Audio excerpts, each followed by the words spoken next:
Evald, Ilyenkov, 1979. Reflections on Lenin's book, Materialism and Empirio-Criticism. Introduction. Over the past 70 years since the time of publication of Lenin's book, Materialism and Empirio-Criticism, the ideological battles have become neither less intense nor less significant for the fate of people who are united in the same warring parties as at the beginning of the century. The names change, the strategy and tactics of the struggle improve, becoming ever more refined, but its essence remains the same. As before, the issue remains just as Lenin posed it in 1908, either consistent materialism, or helpless wandering about in theory, wandering about fraught with sad and finally. As before, the issue remains just as Lenin posed it in 1908, either consistent materialism, or helpless wandering about in theory, wandering about fraught with sad and finally tragic consequences. Beginning in what would appear to be abstract spheres, these wanderings sooner or later reach their conclusion on this sinful earth. Does the lecturer acknowledge that the philosophy of Marxism is dialectical materialism? Lenin stubbornly demanded, seeking a straight answer from Bogdanov one day in May 1908, by emphatically stressing the last two key words. Not simply materialism, and not simply dialectics, for materialism without dialectics nowadays remains only a wishful desire and proves to be not so much the slayer as the slain. And dialectics without materialism inevitably turns into the purely verbal art of turning inside out generally accepted words, terms, concepts and assertions, long since known by the name of sophistry. It turns into a means of verbally distorting the ideas at hand. And only materialist dialectics, only the organic unity of dialectics with materialism arms the cognition of man with the means and ability to construct an objectively true image of the surrounding world. The means and ability to reconstruct this world in accordance with the objective tendencies and lawful nature of its own development. Here was contained the pivotal thought of Lenin's entire understanding of philosophy which he consistently developed in his book. The significance of the book Materialism and Empirio-Criticism for the intellectual history of our century is far from exhausted by the fact that it put an end to one reactionary.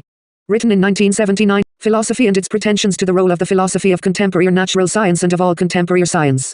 Much more important is the circumstance that in the course of polemicizing with it, Lenin distinctly outlined his own positive understanding of the problems placed before philosophy by the grandiose events in all spheres of human life. In economics, politics, science, technology and art, he clearly and categorically formulated the fundamental principles of the resolution of these problems, and outlined the logic of their resolution. We must insist on this for the very reason that frequently the content and significance of this highly polemical work is interpreted too narrowly and one-sidedly, and consequently incorrectly. And not only by open enemies of revolutionary Marxism, but also by some of its friends. Thus the French revisionist philosopher Roger Garaudy in his booklet Lenin condescendingly acknowledges the services of materialism and empirio-criticism in presenting the fundamentals of materialism in general, which are neither characteristic of Marxist materialism nor related in any way to dialectics. This, he says, is Kindergarten materialism and nothing more. Lenin supposedly first became interested in dialectics only later, at the time of the philosophical notebooks. The same thing was confirmed by still another representative of philosophical revisionism, Gajo Petrovi from Praxis, who added that the study of Hegel's works forced Lenin to introduce substantial corrections in his characterization of materialism, idealism and dialectics. Forced him to seriously limit the activity of the principle of reflection, etc., etc. This statement already represents a direct lie with regard not only to Lenin's understanding of materialism, but also to Lenin's understanding of dialectics, in essence. Such an incorrect interpretation of Lenin's position also serves as the basis of statements according to which the definition of matter developed in materialism and empirio-criticism is justified only by the special conditions of the argument with one of the varieties of subjective idealism, and therefore is declared to be insufficient, incomplete and incorrect beyond the bounds of this argument. Hence far-reaching conclusions are frequently drawn about the need to broaden or supplement Lenin's definition of matter and the philosophical conception of materialism by means of the so-called ontological aspect. The meaning of similar attempts is the same, to portray materialism and empirio-criticism, this classic work on the philosophy of dialectical materialism, which elucidated in general form all the major contours and problems of this science, as a book devoted only to one side of the matter. Only to epistemology, only to that supposedly narrow circle of problems which were thrust on Lenin by the specific conditions of a polemic with one of the minor schools of subjective idealism.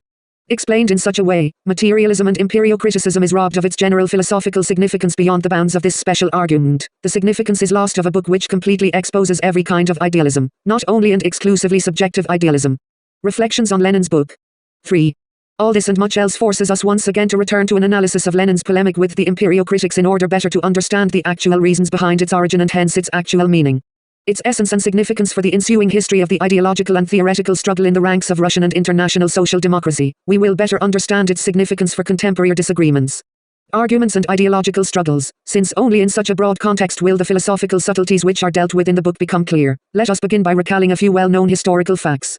Let us open a book, published in 1908. We read, "A great and formidable revolution is sweeping our country. The unfolding struggle is carrying away a colossal mass of forces and victims. Everyone who wishes to be a real citizen of a great people is devoting the entire energy of his thought and will to this struggle. The proletariat is marching in the front ranks of the revolution, bearing the full brunt. On the party of the proletariat lies the greatest historical responsibility for the course and outcome of this struggle. In such an epoch shouldn't everyone who is devoted to the cause of the proletariat, or even if only to the cause of the revolution in general, resolutely say to himself, now is not the time for philosophy. Shouldn't everyone place to the side this very book for what may be years on end? Such an attitude to philosophy has now become common. It is very natural under the given circumstances, but that doesn't prevent it from being very mistaken. These are the words of a participant and eyewitness of events which provided the conditions under which Lenin's polemic with Marxism flowed up. The words are true and sincere. Their author is A. Bogdanov, the same Bogdanov. This is a quotation from his introductory article to the Russian edition of Ernst Mach's book, The Analysis of Sensations. The same Ernst Mach. And the same book of his which became the Bible of Marxism, the same philosophy which was classified as reactionary by the author of Materialism and Empirio-Criticism. We have quoted almost a whole page from a book, on the cover of which appears, E. Mach. The Analysis of Sensations and the Relation of the Physical to the Psychical. G. Kotleyer's authorized translation from the manuscript of the 5th expanded German edition, with a foreword by the author to the Russian translation and an introductory article by A. Bogdanov.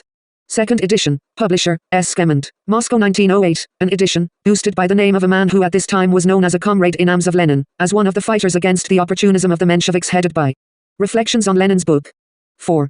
Their theoretical leader, G.V. Plekhanov. Try as you might, such paradoxes just don't happen. Let us investigate the essence of these paradoxes in a bit more detail. Let us try to understand why the Bolshevik V. Ilyin argued so sharply and irreconcilably against the Bolshevik A. Bogdanov, after openly declaring moreover that, in the realm of philosophy, he expressed his solidarity with G.V. Plekhanov, with the acknowledged leader of the Menshevik fraction. Why did he declare that the boundary line in the realm of philosophical problems by no means coincides with the lineup of differing views on immediately political questions, or on problems of the strategy and tactics of the revolutionary struggle, albeit that there is a connection between them? A very profound connection, and this connection cannot be overlooked, especially in the light of the perspective of future events. Once he had decided that it was absolutely necessary to speak out in the press sharply, categorically and urgently against Marxism, Lenin remained fully aware of the entire, complicated, confused context in which he was forced to enter the philosophical brawl. The situation was not easy and was not at all as it appeared on the literary surface of the struggle which took place. Plekhanov was considered to be one of the few Marxists, in the ranks not only of Russian, but of the whole of international social democracy, who sharply and steadfastly came out against philosophical revisionism. He showed the reader that Marxism in general, and its Russian variety in particular, represented chiefly by Bogdanov and Lunacharsky, is nothing more than the renovated and terminologically disguised archaic philosophy which was a novelty at the beginning of the 18th century, the system of views of Bishop George Berkeley and the sceptic freethinker David Hume, the classic representatives of subjective idealism. Plekhanov subtly, sarcastically and ironically exposed the pretensions of Marxism when they claimed to represent the most modern scientific philosophy, and even more so, the philosophy of the social forces which were rising to the struggle for socialism, the philosophy of the proletariat. Insofar as it was none other than Bogdanov and Lunacharsky who came forward as the most talented and outstanding opponents of Plekhanov in the given situation, the reader was given the impression that their philosophy was the philosophy of Bolshevism. And Plekhanov, of course, didn't let slip the chance to reinforce such an impression by trying to portray Bolshevism as a current which had as its source not the dialectical materialism of Marx and Engels, but the muddled philosophy of Mach, Bogdanov and Lunacharsky. Already by the beginning of 1908 Lenin understood once and for all that it was impossible to remain silent anymore. Further silence in the realm of philosophy would only be of use to the Mensheviks and their tactical line in the revolution, even more so given the regrouping of forces which had already begun in the party as a result of the ebbing of the revolutionary wave, the onset of political and ideological reaction, and the dashing of hopes for an expected imminent revolutionary democratic solution to the crisis which had long since been in painful gestation. It was necessary to declare distinctly, clearly and unequivocally, not only to the party but to the country and the entire international workers' movement, it is only Bolshevism, as a Reflections on Lenin's book. 5. Strategic and tactical line in the revolution, that has as its theoretical foundation the philosophy of Marx and Engels. It is fair for Bolshevism, and not the fraction of Plekhanov, which is the direct continuation of the cause of the founders of Marxism, both in the field of politics and political economy, as well as the field of philosophy. And most of all in philosophy, for here, as in a seed, or as in gens, are concealed the still undeveloped, but sufficiently clear contours and features of future positions concerning the most stirring problems not only of today, which have already taken shape, but of tomorrow, which have barely begun to show in outline. The task was unbelievably difficult. It was necessary not only to thoroughly expose the essence of the Marxist Bogdanovist revision of the philosophical views of Marx and Engels, but to counterpose to this revision a clear and integral exposition of these views. To show the truly Marxist resolution of those fundamental problems, which had been so difficult to solve that in the course of trying Bogdanov, Lunacharsky and Bazarov slid off the rails into idealism. And these were talented literary men who were able to drag along after them even such a man, such an artist as Maxim Gorky. To perform this task, Lenin had to rummage through mountains of literature devoted to questions which he had previously not studied. And most of all in literature about modern physics, from which the Marxists extracted the arguments for the use of their modern philosophy. And Lenin fulfilled this most difficult task, what is more, in a very short space of time, from February to October 1908. It should not be overlooked that parallel with the writing of Materialism and Empirio-Criticism, Lenin also wrote such journalistic masterpieces as Marxism and Revisionism, an evaluation of the Russian Revolution, the agrarian question in Russia toward the end of the 19th century, the agrarian program of the social democracy in the Russian Revolution, and Leo Tolstoy as a mirror of the Russian Revolution, not to mention the carrying out of a mass of other duties connected with his role and obligations as theoretician and leader of the Bolshevik fraction of the RSDLP. This can be explained in only one way. Lenin had been writing his book not only during these months, but throughout his entire preceding life. Prior to the day when he actually set pen to paper, he had already endured and suffered over this book. Throughout long winter months in Shushensko, where, according to the memoirs of N.K. Krupskaya, he studied the classics of world philosophy, including Hegel and his phenomenology of spirit, over long conversations with Plekhanov, throughout the correspondence with Lengnik and Bogdanov, in the course of which Lenin's letters grew into whole long treatises on philosophy measuring 3 notebooks, and, finally, the last meeting with Bogdanov and his friends on Capri in April 1908, which once again convinced him of the urgent and inescapable necessity of giving open, final and decisive battle to Marxism. And even more, there was that state of fury to which he had finally been led by the propaganda of positivism which had been spreading day by day inside the ranks of the RSDLP. This state of fury was dictated by a precise understanding of the damage inherent. Reflections on Lenin's book. 6. In Marxism, both for the party and for the fate of the revolution, and understanding that the best form of defense is a good offense, Lenin declared war on Marxism. Maxim Gorky tried in vain to reconcile Lenin with Bogdanov and persuaded him to come from Afar to Capri. Lenin arrived, played chess with Bogdanov, argued with him for a long time, and left in an even stenner frame of mind.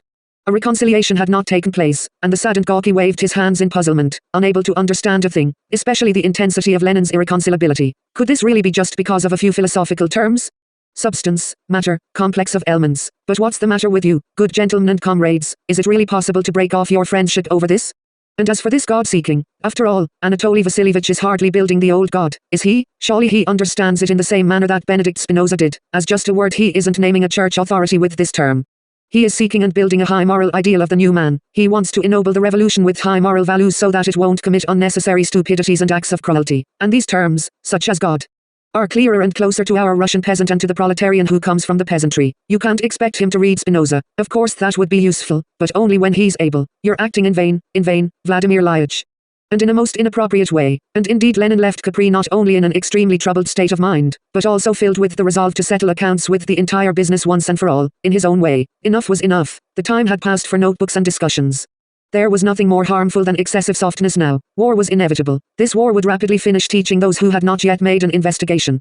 What kind of reconciliation can there be, my dear Alexei Maximych? Please, it's ludicrous even to hint at this. Battle is absolutely inevitable. Indeed, herein lies the harm, the tragedy, if even you, a great artist and an intelligent man, have not yet understood what kind of swamp it is they'll crawl into, dragging other people after them, all these God-builders, imperio-critics, imperio-monists and imperio-symbolists. Is it really so difficult to comprehend that behind the entire heap of their bombastic phrases there actually stands, at full height, the terrible figure of the international pettit bourgeoisie with its complex of ideas, born of the dull oppression of man by external nature and class repression? Is it really so unclear that no matter what beautiful words are used to express this complex of ideas, it was and remains the most inexpressible vileness, vulgar ideological baseness, the most dangerous vileness, the most vulgar infection? Exclamation point. And you want to persuade me to collaborate with people who are preaching such things? I'd sooner have myself drawn and quartered. When it was still the summer of 1906, Lenin studied Bogdanov's Imperio-Monism and flew into an unusual rage and frenzy. He then tried, in a friendly fashion, controlling his rage, to drive home to him both orally and in writing, where, why and how his homespun imperio-monistical logic was diverting him from the main path of revolutionary Marxism. It was in vain. The stub on Alexander. Reflections on Lenin's book. 7. Alexandrovich took the bit between his teeth, and then, one after another there appeared the studies in the philosophy of Marxism, the ludicrous booklets of Berman and Shulyatikov, Bogdanov's articles about Mach, the devil knows what else, a whole flood. As he was reading the studies, article by article, Lenin, in his own words, immediately flew into a rage of indignation. These, of course, were not inoffensive literary amusements. They were far worse, much worse. Now they had organized on Capri a whole literary factory, with open pretensions about playing the role of the brain center of the entire revolutionary social democracy. The role of the philosophical and theoretical general staff of the Bolshevik fraction. And this was just when the foremost task of every thinking revolutionary Marxist had become the comprehension of all those profound, and largely still unclear, still unfinished, shifts which had occurred and were continuing to occur in the social organism of the land. In the system of contradictory relations between classes and their fractions, between fundamental social forces and the parties representing their interests, as a result of the cataclysm which tragically unfolded from 1905 to 1907. Precisely then, when the entire country was painfully trying to understand what exactly had happened, why had the long-awaited revolution choked in a sea of blood? For what reasons had it been unable to shatter the rotten foundations of the stupid Romanov-Dubasov monarchy? Why had this monarchy proved to be stronger than all the many-millioned democratic forces of a gigantic country? Indeed, before deciding what the party must do next, it was necessary to thoroughly analyze the events which had taken place and their results, to abstract all the lessons from the dramatic experience of the lost battle, to make a clear Marxist diagnosis, to take into account the complexity of the new circumstances and the arrangement of class forces, and to help the revolutionary forces overcome all those political illusions, prejudices and utopian hopes which had caused so much harm and had produced a lack of coordination in word and in action. Lenin tried to explain this to Bogdanov, Lunacharsky and their friends on Capri in April 1908. At that time I proposed that they use their common resources and efforts for a Bolshevik history of the revolution, as opposed to the Menshevik liquidators' history of the revolution, but the Caprians rejected my proposal. Since they wanted to occupy themselves not with common Bolshevik matters, but with the propaganda of their particular philosophical views, Lenin recalled about a year later. The point was, of course, not only and not so much that this attraction to philosophy had diverted a group of undoubtedly talented writers and propagandists from matters of primary importance. There were plenty of people in these difficult times who fell by the wayside, abandoning not only Bolshevism but the revolution as a whole. With those sort of people it was wiser to sadly wave one's hand and forget about them. This monologue of Lenin is in its entirety simply passages joined together from his letters, especially to A.M. Gorky from the 25th of February, the 16th of March, the 16th and 19th of April 1908, and to A.I. Lyubimov from September 1909, for LCW Vol 15 page 474. Reflections on Lenin's book. 8. Here the matter was different. Lenin clearly understood that those particular philosophical views which Bogdanov, Bazarov, Lunacharsky, Suvorov and their co-thinkers were so insistently and ever more actively trying to thrust on the party, were making the heads of the people who had come to believe them absolutely unfit for precisely that more important common Bolshevik matter, for the scientific Marxist comprehension of the lessons of the defeated revolution. The discussion centered not on trifles, not on details of understanding, nor on personal tactical disagreements, but on the most profound fundamentals of Marxist cognition, on the logic of the analysis of reality. I am abandoning the newspaper because of my philosophical binge. Today I will read one Empirio-Critic and use vulgar language. Tomorrow I will read another and use obscene words. And Innocenti scolds me, for the cause, for my neglect of the proletariat. Things are out of whack, but it couldn't be otherwise. I wouldn't have raised a storm, had I not become unconditionally convinced that their book is ludicrous, harmful, philistine and priestly in its entirety, from beginning to end, from its branches to its roots, to Mach and Avenarius.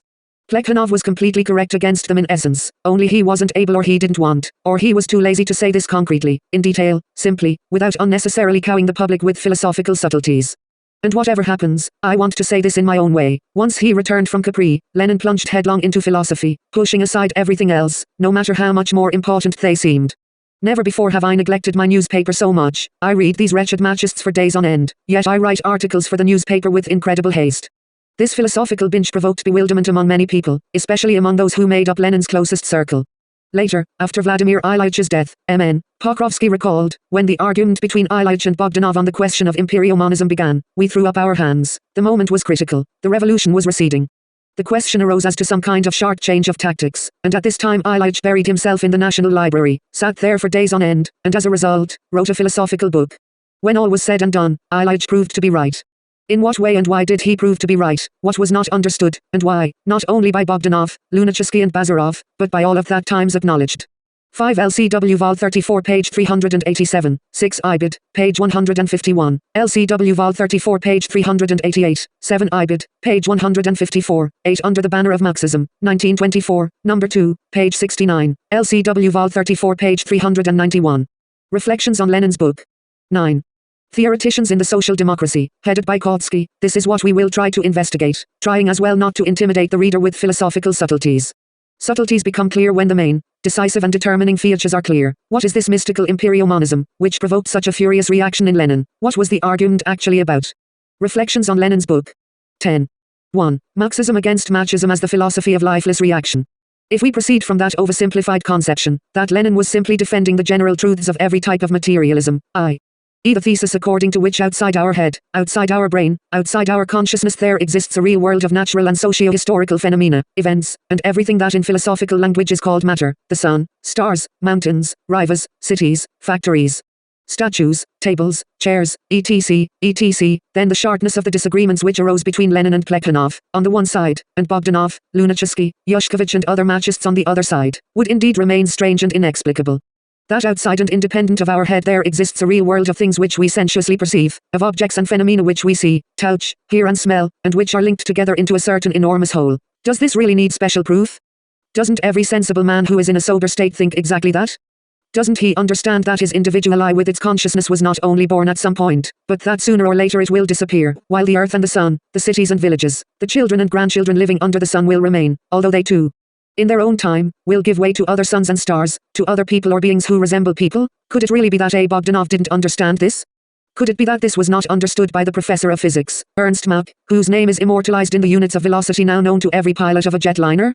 If such is the case, then Lenin's entire polemic with the Machists can indeed be shown to have been an empty waste of time and energy. But only a naive person who has poorly investigated the essence of the dispute could think that Lenin in his book is defending truisms, self-evident assertions, banalities and trivialities, which are clear to everyone, even the totally uneducated man. But that is precisely how the book is approached by such present-day commentators as Gerodi and Petrovi, and during Lenin's time by not only those who were described by M.N. Pokrovsky, but also by the universally recognized theoretical leaders of the social democracy, the official guardians of the theoretical heritage of Marx and Engels. Kautsky generally never attributed any serious significance to philosophical arguments, and therefore published in his journal without any reservation all kinds of positivists and imperio-critics. Plekhanov, who had perfectly well scrutinized all the childish helplessness which Bogdanov, Lunacharsky and their co-thinkers had revealed in philosophy, and who had even exposed, in a series of brilliant pamphlets, the ridiculousness of their pretensions to innovation in this area, nevertheless simply didn't see the full danger of the Machist revision of the philosophical foundations of Marxism. In his eyes all these epistemological amusements remained as relatively secondary quirks on the periphery of the Marxist world outlook, as the fruits of the childish babble of those who are half-educated in philosophy. Hence that. Reflections on Lenin's book. 11. Condescendingly ironical tone which is consistent throughout his pamphlets, the tone of an acknowledged master who finds it a bit awkward to argue with kindergarten pupils. With people who are unable to distinguish Berkeley from Engels, and Marx from Avenarius. On the purely theoretical plane, these modelers really didn't deserve any attitude other than A, B, C, D, E, F, G. Now we learn our ABCs. This is where Plekhanov placed the period in his polemic with them. Lenin looked at the situation not only from this angle, but also from another, to which Plekhanov didn't pay any attention. He saw the full danger which was present for the fate of the revolution in Russia, and not only in Russia, in the Russian variation of the positivist revision of the philosophical foundations of revolutionary Marxism. The philosophy of dialectical materialism, materialist dialectics, the logic of the development of the entire Marxist world outlook, the logic of cognition by virtue of which capital had been written. And finally the strategy based on capital of the political struggle of the revolutionary movement of the international working class, that is what this revisionism was directed against. So the discussion was not at all about abstract epistemological research, but about that aspect of the matter upon which, in essence, depended all the remaining aspects of the Marxist worldview, the direction and paths of development of all its remaining component parts. And such an aspect of the matter is called, in competent philosophical language, the essence of the matter, and history very rapidly showed all the theoretical farsightedness of Lenin. This was shown to everyone, but most of all to the revolutionary workers of Russia, or, to be more precise, to their most conscious and most advanced representatives, who made up the nucleus of the Bolshevik party and for whom he wrote his magnificent book. And secondly, it was shown to all the truly advanced representatives of the scientific and technological intelligentsia in Russia, upon whom the specifically positivist variety of idealism was designed to have a special influence. Designed does not mean that there was a conscious and perfidious intent, an ill-intentioned calculation. The point is that if religion, or religious superstition, objectively, regardless of the good or evil intentions of the priests in their cassocks, was, is, and will remain the opium of the people, then positivism of the 20th century, whether it calls itself primary, secondary or logical, whether it attaches to its name the prefix "ne" or anything else, or whether or not it even changes its name completely, it remains idealism and in the final analysis will lead to the very same religion. Yes, the discussion centered on exceedingly important things, on the damage that had been done by direct or indirect disciples of Mach and Bogdanov, by the willing or unwilling followers of this philosophy. These were people who had not assimilated the main thing, materialist dialectics as the logic and theory of scientific cognition, and, consequently, who had not mastered the ability to think in a scientific manner about contemporary reality, and who were unable to resolve the enormous and difficult problems of our century in a scientific way, on the level of real science of the 20th century. This was the main topic of Lenin's book. Of course, there still remain in it some ABCs, for without ABCs it is impossible to understand anything else, but in no way is it only ABCs, and there are even not so many of them. Reflections on Lenin's book. 12. And as for the conversations about how Lenin supposedly still wasn't thoroughly acquainted with dialectics when he wrote Materialism and Empirio-Criticism, these are out-and-out falsehoods which could only appear to be true to someone with a very limited conception of dialectics itself. In 1908 Lenin was not only the political leader of the Bolsheviks, but their theoretical leader as well. He not only knew, but understood and used genuine dialectics in resolving all the challenging problems, both of a broadly theoretical and immediately practical nature which arose daily and even hourly before the entire country, and before the working class and the peasantry during the stormy epoch of the grandiose revolutionary upsurge in 1905. A masterful command of materialist dialectics as the real logic of revolutionary cognition was a characteristic of Lenin as the leader of Bolshevism, which was the sole viable force in the ranks of the social democracy at that time. Lenin knew superbly well the highest historical form of dialectics which had been the soul of Marxism, the dialectics of capital, dialectics as the logic of cognition of Marx and Engels, materialist dialectics. It was this, and not dialectics in general, which he defended in Materialism and Empirio-Criticism. The same thing applies to the assertions that Lenin at this time still was not acquainted with Hegelian dialectics and became interested in this only later, when he was writing the conspectus which is known as the Philosophical Notebooks. He turned to a special, critical investigation of Hegelian dialectics later. This is true, but it was by no means in the Philosophical Notebooks that he first studied and became familiar with it. As a mature Marxist he had already read Hegel's Logic and lectures on the history of philosophy. Here, in the course of a critical analysis of them he had simply sharpened, polished and refined the details of the formulae of his understanding of dialectics, which had already been developed and tested in the fires of practice. He refined his materialist understanding of dialectics, preparing to write a brief and clear outline of the fundamentals of dialectics which would be understandable to every literate person. But he had perfectly well grasped the essence of Hegelian dialectics even earlier. We know that while he was at Shushensko he became familiar with the phenomenology of spirit, a work where this essence comes through the text much more clearly, vividly and concretely than in the texts of the science of logic or the lectures on the history of philosophy. The fact that the notes from this period were not preserved, of course, by no means serves as support for the interpretations of Gerardi and Petrovi. While preparing to write a materialistic science of logic by retaining everything in Hegel which is truly scientific and not of passing value, and by rigorously purging the Hegelian logic of everything in it connected with idealism, he studied, made notes, and commented on the Hegelian texts at the same time that the cannons of the First World War were thundering in Europe and the Great October Revolution was reaching maturity. In 1908 he defended the rightness of the dialectics of capital, and he defended its interests in the front lines of the battle for it, along the border which then divided the materialist dialectics of Marx and Engels from the surrogates which resemble it on the Reflections on Lenin's book. 13. Surface, including belated Hegelianism. This includes idealism in general as well as the idealist version of dialectics. Lenin had no doubts that the Marxist division in the rear lines of revolutionary Marxism was the direct continuation of the attack on materialist dialectics begun earlier by E. Bernstein. This is shown in his note to the article Marxism and Revisionism, which concludes the section of this article devoted especially to philosophy. This section is worth reproducing in its entirety. In the realm of philosophy revisionism tailed after bourgeois professorial science. The professors went back to Kant, revisionism dragged itself along after the Neo-Kantians. The professors repeated for the thousandth time the banalities they had been told by the priests against philosophical materialism, and, with condescending smiles, the revisionists muttered that materialism had long since been refuted. The professors turned their backs on Hegel as a dead dog, and, while they themselves preached idealism, albeit 1,000 times more petty and banal than Hegelian idealism, they scornfully shrugged their shoulders when it came to dialectics, and the revisionists crawled after them into the swamp of the philosophical vulgarization of science, exchanging cunning dialectics for simple evolution. It isn't necessary to talk about the actual class significance of such corrections of Marx, the matter is quite clear by itself. We would simply note that Plekhanov was the only Marxist in the international social democracy who, from the standpoint of consistent dialectical materialism, made a criticism of those unbelievable banalities which were repeated at length here by the revisionists.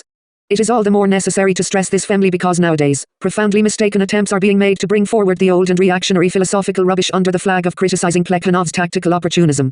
And in the note to this, cf. the book, Studies in the Philosophy of Marxism, by Bogdanov, Bazarov and others. Here is not the place to investigate this book. And I must limit myself for the time being to the declaration that in the very near future I will show in a series of articles or in a special pamphlet that everything said in the text about the Neo-Kantian revisionists applies in essence as well to these new Neo-Humist and Neo-Bekelian revisionists. This special pamphlet was the book Materialism and Empirio-Criticism, which Lenin was writing at that time and in which he showed that Marxism is the #1 enemy of revolutionary Marxism, the philosophy of lifeless reaction, and the philosophical foundation of every type of reaction both in social life and in science. 9 LCW Vol 15 pages 33-34. Reflections on Lenin's book. 14. But then still another question arises. Why was it that A. Bogdanov, who was personally an irreproachable and selfless man, as well as being a Bolshevik at that time, not only took this philosophy for the genuine philosophy of modern science, and moreover for the philosophical foundation of the means of the socialist renewal of the earth, for the philosophy of the proletariat, but even became a passionate propagandist of this philosophy? How could this have happened? How could this philosophy have attracted such people as Bogdanov, Lunacharsky and Gorky? Lenin's book could very well have been given a slightly different title, Materialism and Idealism. And not only in general, but with the addition, in our time, where is the clear-cut dividing line between them, that line where every man must make a choice? What is philosophical idealism and what is philosophical materialism? How do you recognize what you are dealing with? Which of these 2 points of departure is determining the direction of all your thought, regardless of the subject of your reflection, major things or minor, the fate of the earth or the fate of one's country, the problems of gens or quarks, quantum mechanics or the foundations of mathematics, the mysterious origins of personality or the mysterious origins of life on earth? Here, then, is the question: take your thought, your consciousness of the world, and the world itself, the complex and intricate world which only appears to be simple, the world which you see around you, in which you live. Act and carry out your work, whether you write treatises on philosophy or physics, sculpt statues out of stone, or produce steel in a blast furnace. What is the relationship between them?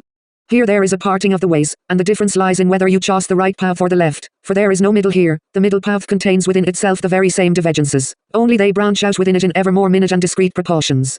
In philosophy, the party of the golden mean is the party of the brainless, who try to unite materialism with idealism in an eclectic way, by means of smoothing out the basic contradictions, and by means of modeling the most general and clear concepts. These concepts are matter and consciousness. Consciousness, let us take this term as Lenin did, is the most general concept which can only be defined by clearly contrasting it with the most general concept of matter, moreover as something secondary, produced and derived. Dialectics consists in not being able to define matter as such. It can only be defined through its opposite, and only if one of the opposites is fixed as primary, and the other arises from it. The difference and opposition of materialism and idealism is thus very simple, which, on the part of the idealists of various shades, serves as the basis for reproaches directed at materialism, such as primitivism, grade school sophistication, non-heuristic nature, banality. Being self-evident, etc., such a reproach was directed at Lenin as soon as his book was published. In general, even if one acknowledges as correct the materialist propositions of Mr. Ilyin about the existence of an external world and its cognoscibility in our sensations, then these propositions can nevertheless not be called Marxist, since the Reflections on Lenin's book 15. Most inveterate representative of the bourgeoisie hasn't the least doubts about them, wrote M. Bulgakov in his review of Materialism and Empirio-Criticism. Lenin's position isn't formulated here very precisely.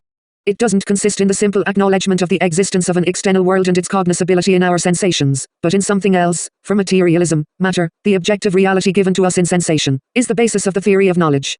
At the same time as for idealism of any type, the basis of epistemology is consciousness, under one or another of its pseudonyms.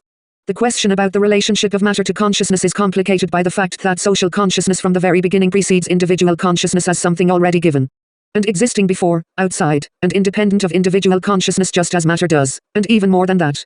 This social consciousness, of course, in its individualized form, in the form of the consciousness of one's closest teachers, and after that, of the entire circle of people who appear in the field of vision of a person, forms his consciousness to a much greater degree than the material world.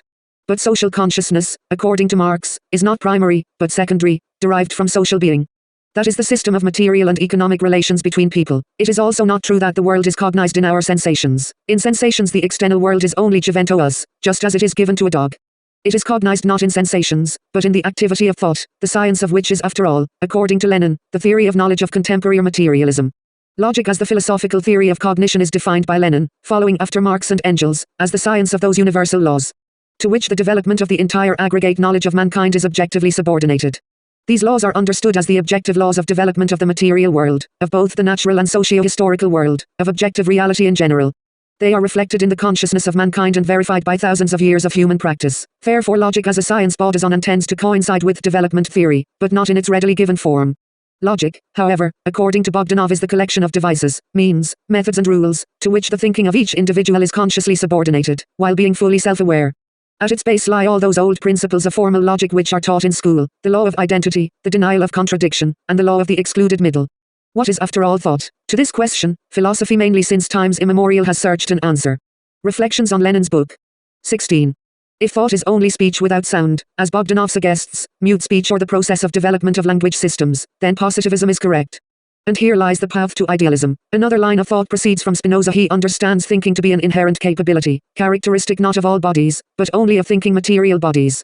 With the help of this capability, a body can construct its activities in the spatially determined world, in conformity with the form and disposition of all other bodies external to it, both thinking and non-thinking.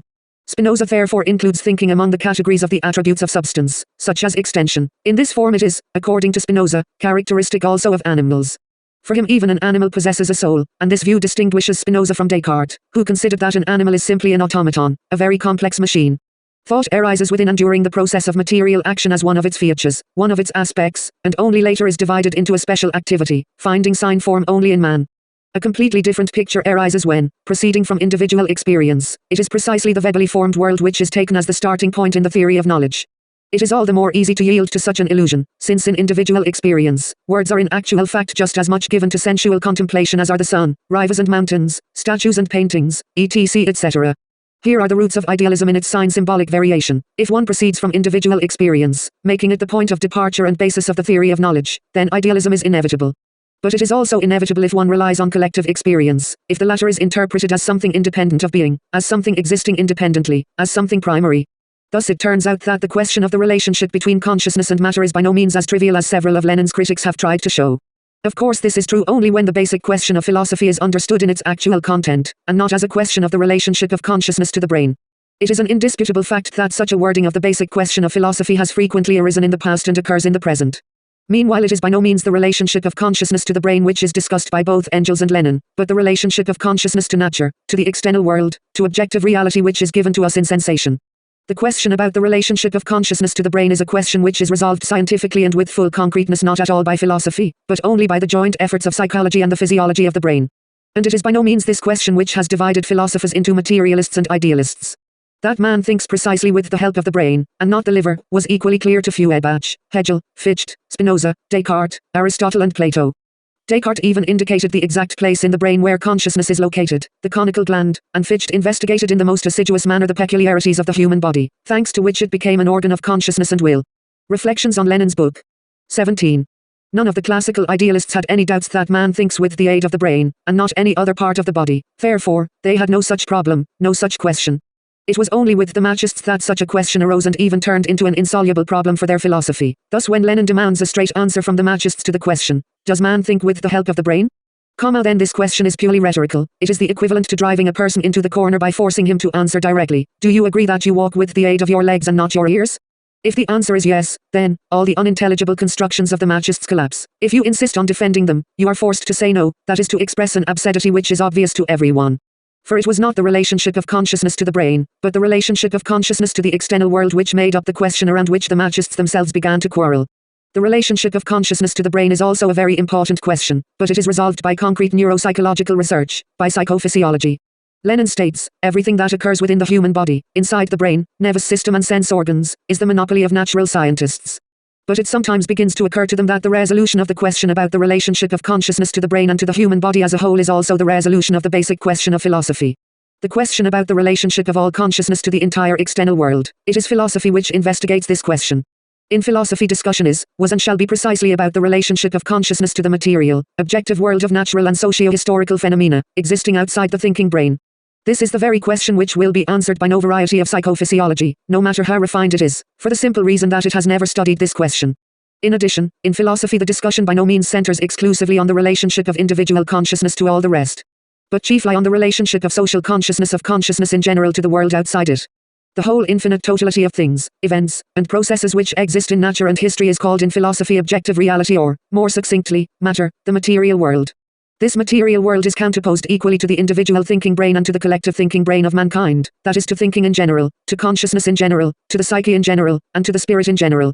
As far as the resolution of the basic question of philosophy is concerned, consciousness, psyche, thinking and spirit are all nothing more than synonyms. Social consciousness, which develops from generation to generation, differs in principle from individual consciousness. It is impossible to imagine the collective consciousness of people as a molar unit, single. Reflections on Lenin's book. 18. Psyche, single consciousness which has been repeated over and over again and thereby simply increased in its proportions. The historically developing whole, the entire spiritual culture of mankind, that is what most of all interests the philosopher, that is what is signified in philosophy by the term consciousness, and not simply the consciousness of separate individuals.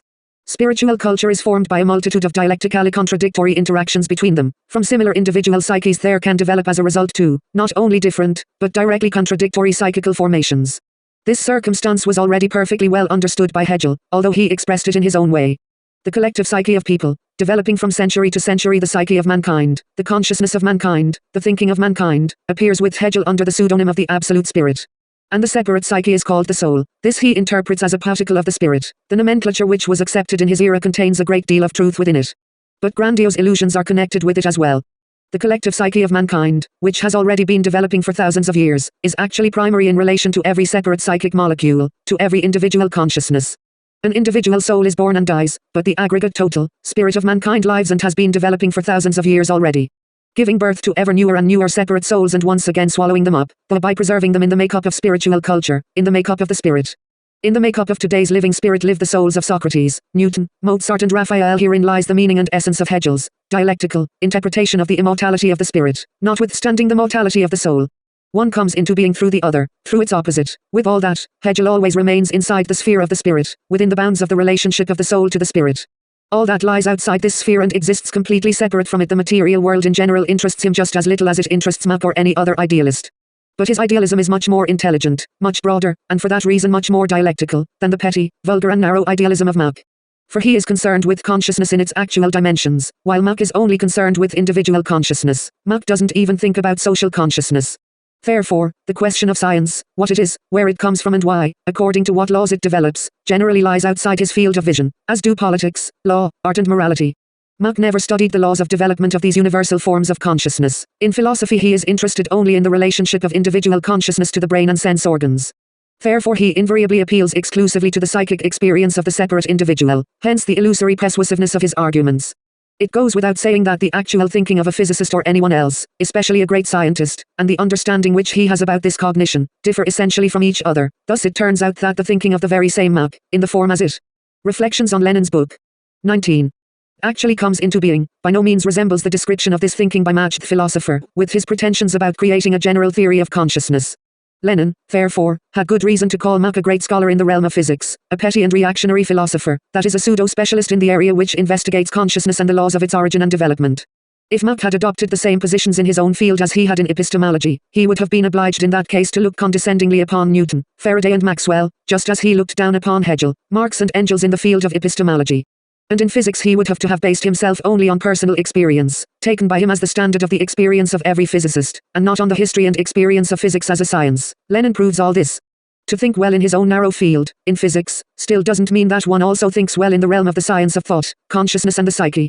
Here it is necessary to know the facts not only according to one's personal experience, but according to the experience of all humanity. It is also necessary to know the history of their investigation not according to personal experience, but according to the major landmarks of the development of experience common to all mankind. That is according to the history of this science. A person who allows himself to make judgments about consciousness without having bothered to study what people have already been studying for thousands of years, without becoming acquainted with what is already rather well known and understood in this field, without having studied Spinoza, Kant, Hegel, Marx or Engels, such a person fully deserves the assessment which Lenin made of Mach the philosopher. A physicist is by no means obliged to devote himself professionally to philosophy. Einstein, for example, was and remained a physicist, and he didn't pretend to create philosophical conceptions, much less to publish philosophical treatises. For he understood, and more than once he spoke publicly on this, that the problem of consciousness for him was 1,000 times more difficult than his own particular problems, and therefore he wouldn't presume to judge in this area. He made a clear statement about this once to the psychologist Jean Piaget when he became familiar with the problems which Piaget was studying. Einstein was able to understand this, but Mach was not. And that is how he has gone into the history of philosophy, just as Lenin saw him. Lenin was therefore indignant when Bogdanov, Bazarov and Lunacharsky entered into a block on this with the Mensheviks Valentinov, Yushkovich and others, and began to appeal to Russian social democracy to learn how to think from Mach and according to Mach. And even more so in the field of social science, that is precisely where the philosophy of Mach had fully revealed its patent emptiness and reactionary nature. That is why Lenin came forward so decisively and sharply against Machism. His intervention was concerned with the fate of a new wave of revolution in Russia. 1905 had not resolved a single one of the fundamental problems which Reflections on Lenin's book 20 confronted the nation, whether the new revolution would be victorious, or once again be drowned in a sea of blood. This is actually what the argument was about. Lenin clearly understood that if the Bolsheviks would think according to Marx, that is materialistically and dialectically, then they would be able to lead the proletariat of Russia to a decisive victory, to the actual resolution of the fundamental contradictions of the country's development. Hence it is clear that it was not simply philosophical materialism in general that Lenin defended in his book. He defended scientific dialectics. Dialectics as the logic and theory of knowledge of contemporary materialism. People who don't understand this evidently do not know certain indisputable facts concerning the essence of the ideological struggle of the days when Lenin was writing his book. These facts should be recalled. Let us introduce a rather extensive excerpts from a book which appeared a year before, Materialism and Empirio-Criticism, among the antiquated parts of the well-proportioned edifice, raised by the efforts of the genial author of Capital, which undoubtedly need repair, and major repair at that, are, first and foremost, we are profoundly convinced, the philosophical foundations of Marxism, and, in particular, the celebrated dialectics. Let us interrupt the excerpts with a brief commentary. The author who is cited here was also a Marxist and also belonged at one time to the Bolsheviks, just like A. Bogdanov. After the October Revolution he acknowledged the correctness of Lenin, entered the ranks of the RCP and even taught philosophy until the end of his days, as a professor at the Y.M. Sverdlov Communist University. This was Y. Behrman, author of the book Dialectics in the Light of the Modern Theory of Knowledge. He participated as a co-author of the same book, Essays in the Philosophy of Marxism, which Lenin renamed for all time as the Essays Against the Philosophy of Marxism. Let us continue the quotation. It very effectively throws light on the situation in philosophy during those days, for it allows us to understand what it was that attracted not only Berman, but Bogdanov and Lunacharsky, to Mach. The need to investigate the founding principles of doctrine, the need to reconcile the points of departure of Marxist philosophy with the latest scientific conquests. This is how Berman himself explains the motive of his work in philosophy. After all, the motive itself is a worthy one, but why exactly was it that while acting in the spirit of this noble motive Berman suddenly began to attack the dialectic? What was dialectics guilty of in his eyes? Dialectics was guilty of not only not agreeing with the latest scientific achievements, but it was also because it was none other than dialectics which was to blame for all the catastrophes which began to occur in the ranks of the social democracy after the death of Engels. This includes both the failures and consequent victims of the 1905 revolution, and the theoretical errors which led to these failures. Hegel was to blame for all this, with his pernicious influence on Marx and Engels, which was then passed on, like an infection, to their disciples, to Kautsky, Plekhanov and Reflections on Lenin's Book. 21. Mering, and Berman sincerely wonders, why is a revolutionary attracted to the trinkets of Hegelian verbiage, when there is such clear, genuinely scientific thinking as the thought of Ernst Mach? It is with Mach's guidance that a revolutionist must rid himself of the illness of Hegelian dialectics, of the anemia of dialectical categories, no matter what was said by Messrs. Plekhanov, Mering and others, no matter how passionately they assured us that we would find in the works of Hegel, Marx and Engels all the information necessary for the resolution of our doubts in the field of philosophical thought, that, moreover, everything that has been done after them is eclectic nonsense or, in the best instance, only a more or less successful paraphrase of the philosophical ideas of Hegel.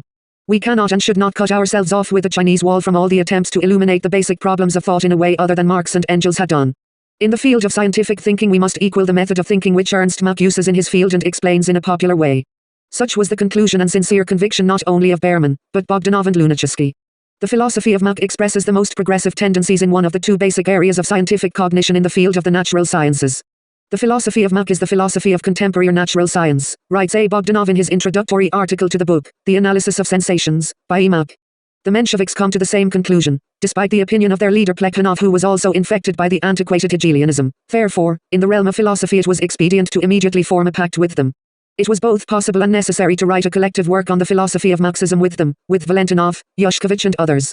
It was possible and necessary, as the fundamental task of this collective work, to discredit dialectics, which was preventing people from assimilating the most revolutionary method of thinking of Ernst Mach and Richard Avenarius. They, and not Marx and Engels, should become the classical philosophers of revolutionary social democracy, of revolutionary Marxism. Such were the basic spirit and fundamental idea of this collective work, of the book Essays in the Philosophy of Marxism. Such was the basic thought which united this author's collective of ill repute.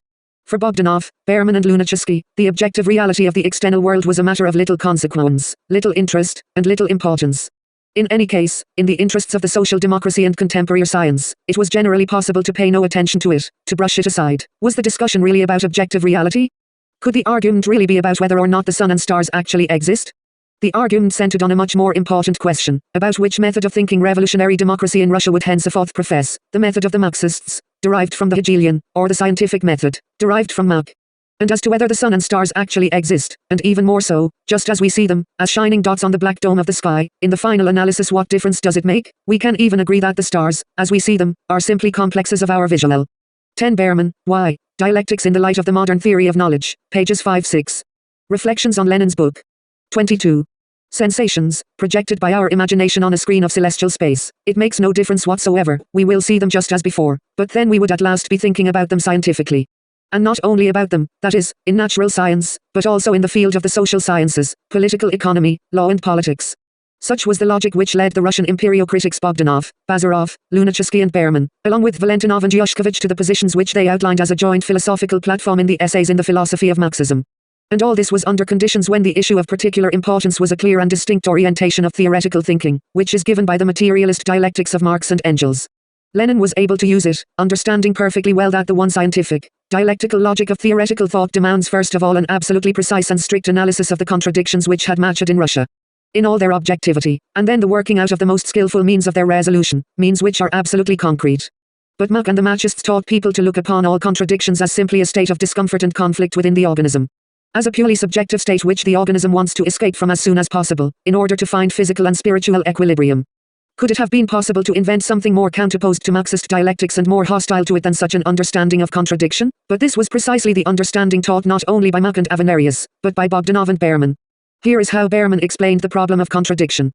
During the process of an organism's adaptation to surroundings, inside the organism there sometimes arise strivings in opposite directions. A conflict arises between the two ideas and, consequently, between the utterances which express them.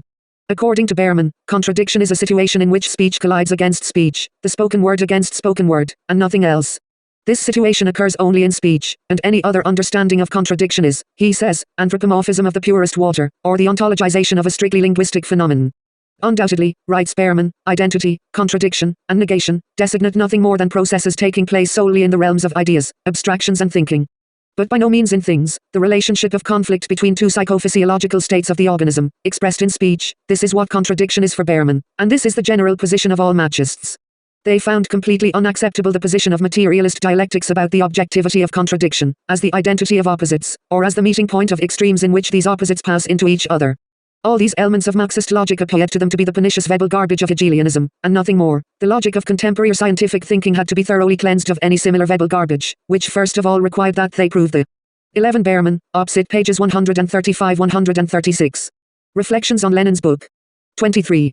Non-scientific nature of the principle of the identity of opposites. This the Russian Machists zealously set out to do. For them, this principle of the identity of opposites was the sophists' way of turning scientific concepts inside out. Scientific concepts, insofar as they are scientific, are subordinated in the strictest manner to the principle of identity. A equals A to declare contradiction to be a fundamental principle of thinking, just as lawful as the principle which is its opposite. Is the equivalent therefore to an act of spiritual suicide, to a renunciation of thinking, Behrman stated in summarizing his reasoning on this subject.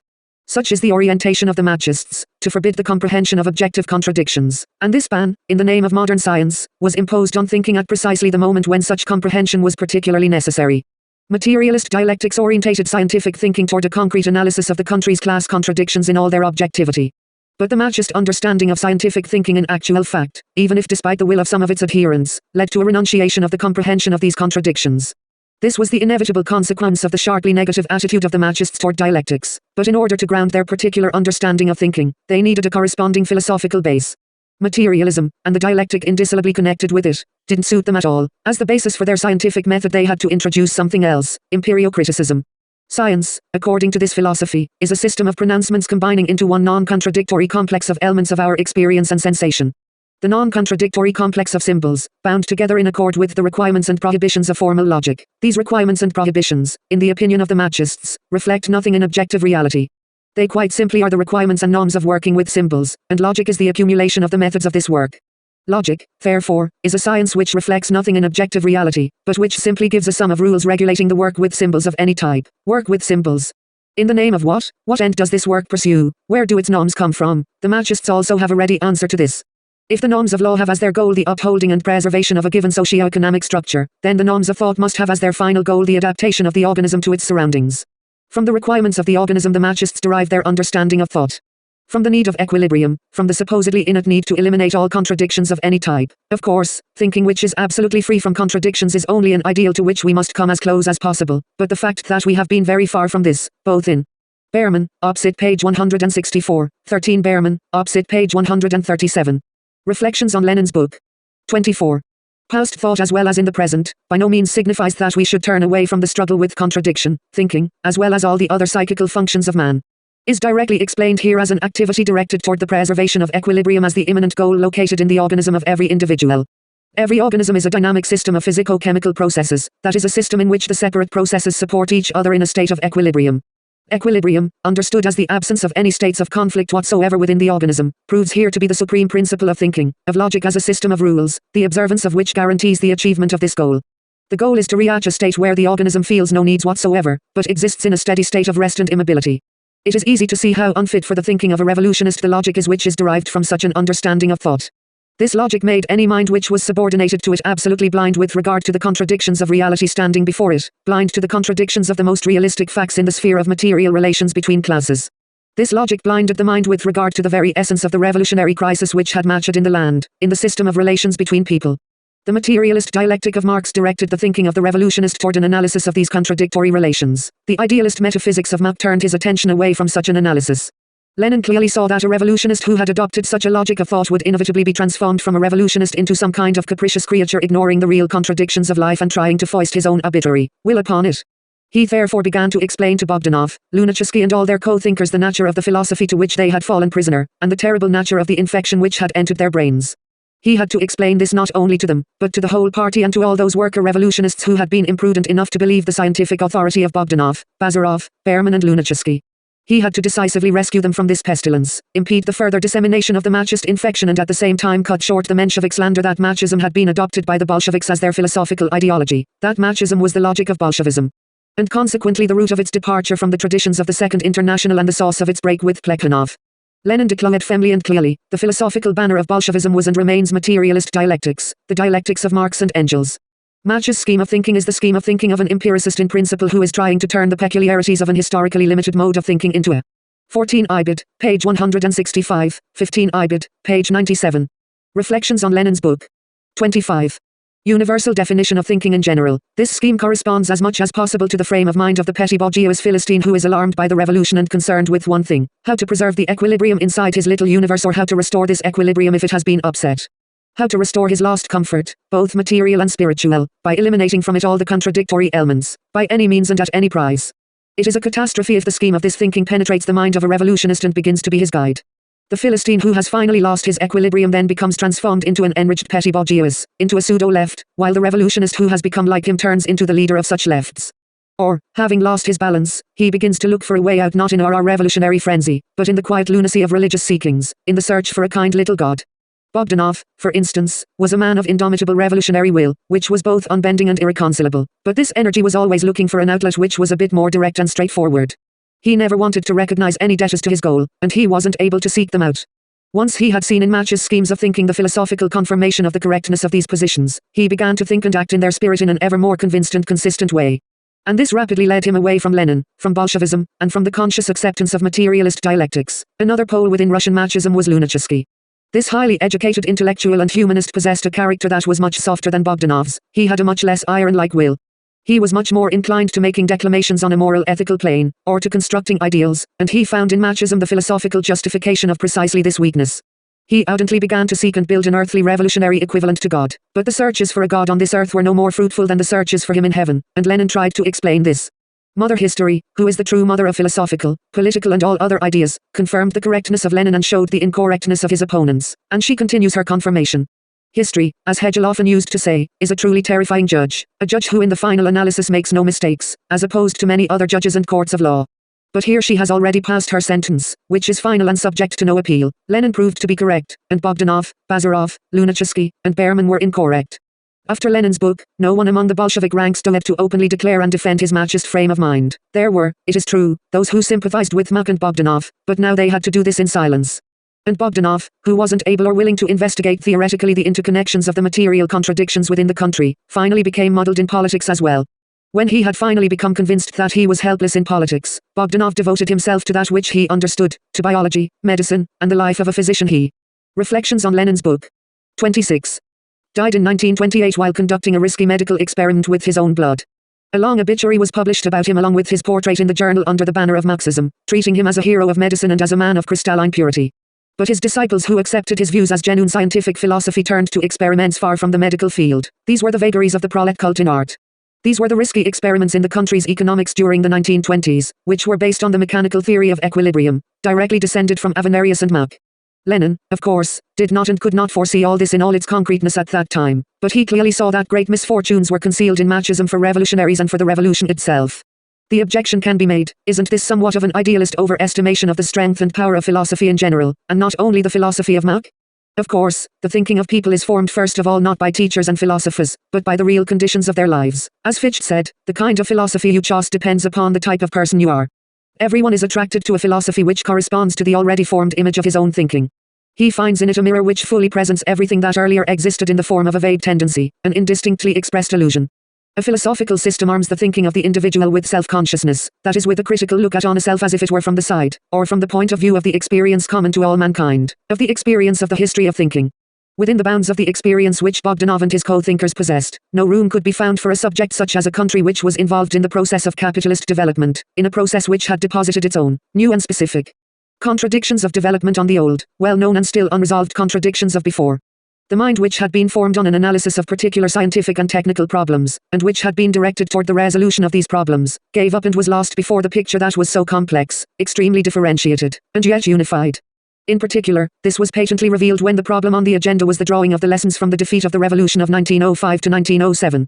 In order to draw the true lessons of the defeat, and only those could be useful for the future, what was most of all needed was the strictest theoretical analysis of the course of the revolution, beginning with its causes and ending with an analysis of the strengths and weaknesses of the classes which had collided in this revolution. An analysis was required which was absolutely sober, absolutely objective, and which was made, besides, in the interests of the revolution. The materialist dialectics of Marx and Engels was directed precisely at such an analysis, demanded it unconditionally, and armed one's thinking with the corresponding logic. The heads of the future Machists were not prepared to carry out such a task. They then began to search for some kind of instrument which was a bit more simple and a bit more effective. Machism was precisely suited for such ends. Reflections on Lenin's book. 27. When the revolution had been drowned in blood, the demand for Machist philosophy grew much stronger. Of course, not only Machist philosophy was in demand, so were open mysticism, and pornography. Times of reaction are very difficult for one's mental health. The disappointment of revolutionary hopes is a terrible thing. The hopes for progress and for democratic transformation begin to appear to be impossible illusions of ideals which are alluring but which can never be realized in the real world. The heroes of 1905 who tried to bring them into being here and now seem to be naive utopians or, even worse, self-sufficient adventurists. And so, as he thought about the future, Bogdanov wrote a science fiction novel which deals with socialism. Reflections on Lenin's book. 28. 2. The positive program of Russian positivism. This novel, Red Star, is hardly an accidental phenomenon as far as the fate of Russian Machism is concerned. Let us examine it more closely. It will provide answers to many of the questions which interest us at this time, including A. Bogdanov's attitude towards the teachings of Karl Marx. We will discover the essence of the philosophy which he uses as a prism to begin his examination of socialism. A socialism critically purified in the light of Mach's principles, in the light of the successes and achievements of modern natural science, in the light of the latest philosophy which he was now preaching together with Bazarov and Yushkovich, Lunacharsky and Valentinov, Berman and Suvorov. In Essays in the Philosophy of Marxism he joined them in outlining his new philosophy. In the same year, 1908, he also published Red Star in which this philosophy is applied to the rethinking of socialism and its perspectives. The effect achieved is very interesting. The more that A. Bogdanov tries to defend the socialist ideal, the more elegant and lofty it becomes in the author's eyes, more and more it begins to remind one of a worn-out, sterile and anemic icon, which is rather unflattering for a live human being. Here it is very clear how his thought takes the road going in just the opposite direction from Marx and Engels, the road away from science to utopia. But Bogdanov feels that nothing has changed. He thinks that he is going forward both in philosophy and in the explanation of social and economic problems. The novel not only includes numerous passages from Empirio-Monism. The entire structure of images is organized by the ideas of this philosophy, and for this reason Red Star is simply an artistic equivalent of Bogdanov's theoretical constructions and his epistemology. From an artistic point of view, the novel is of little interest, it is boring and didactic. It obviously never joined the golden treasury of science fiction.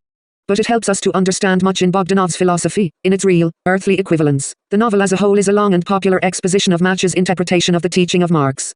Heroes of the book frequently present quotations from Empirio-Monism and try to explain their actual meaning as clearly as possible to the reader. The text of Empirio-Monism is cut up into pieces and commissioned for delivery to the engineer Meny, the physician Nettie and the revolutionary Leonid. The novel begins quite realistically. Leonid then sits down to agonize over the lessons of the defeat of the 1905 revolution, as well as the reasons behind his breaking up with his beloved woman, and suddenly it appears that he is not the only one who is thinking about these two subjects. It turns out that the events of 1905 to 1908 and his personal fate are being studied with close attention by beings from another planet. Strangers from Mars. Their egg-shaped spacecrafts have been hovering over the barricades of Krasnaya Presnaya and over Stockholm, where the heated discussions between the supporters of Lenin and the Reflections on Lenin's book. 29. Supporters of Plekhanov had been taking place. They know everything, even the reasons why Leonid and Anna Nikolaevna have separated. Their omniscient eye probes the depths of all earthly secrets. In addition they are very intelligent, exceedingly shrewd, and they understand everything much better than the sinful ethlings. Their attention to earthly matters is not without a definite motive, but the aims of their visit they hold in secret. Only later will it reveal itself to Leonid, and the only person with whom they finally establish contact is Leonid. And why has he been chosen? Because their psychophysiologists have determined that on the entire earthly globe he is the one human specimen who is the closest to them, both physiologically and psychologically. Only with him can they hope to achieve mutual understanding. The alien beings explain to Leonid, through a study of him, they want to thoroughly investigate the psychology of an inhabitant of Earth, and of its best variant besides, in order then to decide whether it would be risky for them to help the Russian revolutionary social democracy. Indeed, they could arm it with a super weapon, with a bomb made from fissionable radioactive elements. But could they be entrusted with such a super weapon? Were they sufficiently reasonable for this? With this goal in mind they arrange an excursion to Mars for Leonid, and there he sees for himself all the wonders of super science and super technology. Flying devices with engines working on the energy of antimatter are just as common as buses are for the residents of Moscow or London, but it is not the technical wonders that interest Leonid the most. More important for him are the social structure of Mars, the people, and their interrelations. On Mars there is socialism, or to be more precise, the fully realized ideal model of socialism. Private ownership of the means of production and of its product have long since been liquidated and forgotten. Production is carried out according to a strictly calculated plan. Minor and accidental deviations from the plan are swiftly and easily eliminated. Personal needs are satisfied in full and are not regulated, for every man is reasonable enough not to want anything superfluous. Here there is complete equilibrium, without any contradictions or conflicts. The state has long since disappeared, as well as all organs of violence. There is no need for them since all normal machines are intelligent and modest.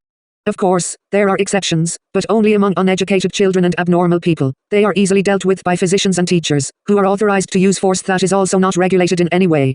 Right up to the painless killing of those who are incurable or unyielding. The physicians and teachers are intelligent and good-hearted, and there is no reason to fear any abuses. Labor is neither difficult nor burdensome. Machines do everything for the people. People only supervise them. A few hours of work where it is needed for society as a whole, and you are free. What do machines do after work? Who knows? Leonid isn't allowed to look into this. Perhaps they devote themselves to love, perhaps art, perhaps. Reflections on Lenin's book. 30. Intellectual self-improvement. But these are everyone's private matters, and, on Mars it is not acceptable to poke one's nose into private matters. Thus, within society, in the sphere of relations between people, there reigns a full, almost absolute, equilibrium. All contradictions have disappeared, and differences are on the verge of disappearing. They have been reduced to a necessary minimum. Even differences between the sexes. In Lenin's eyes, all machines look alike. In each one he only sees one and the same general type which has been multiplied over and over, a large-headed being with large impassive attentive eyes and a weak, anemic body, which is concealed beneath the same style of rationally designed clothing. We have been created in this way by nature, the Martians explain to Leonid, by the nature of Mars. Here, solar energy is less intense and the force of gravity is half as strong as it is for you on Earth. Therefore we are not as emotional as the inhabitants of Earth, but on the other hand, we are more sensible, hence our psychic is more balanced than yours, and all the other details are bound up with this. And we have constructed socialism at an earlier date. Lenin begins to feel uneasy and disturbed. He tries to find out, isn't it boring to live in this geometrically balanced and sterilely uncontradictory new world? The Martians look at him with a sad and condescending smile. Your very question gives you away as an alien being, as a newcomer from Earth. It betrays the degree to which the remnants of capitalism remain strongly embedded in your consciousness, and the degree to which bourgeois individualism remains strong within you. Lenin is sadly forced to agree with this diagnosis. His reason understands and accepts everything, but his emotions continue to rebel. His reason is still not strong enough to crush these irrational emotions, and Lenin begins to feel extremely despondent.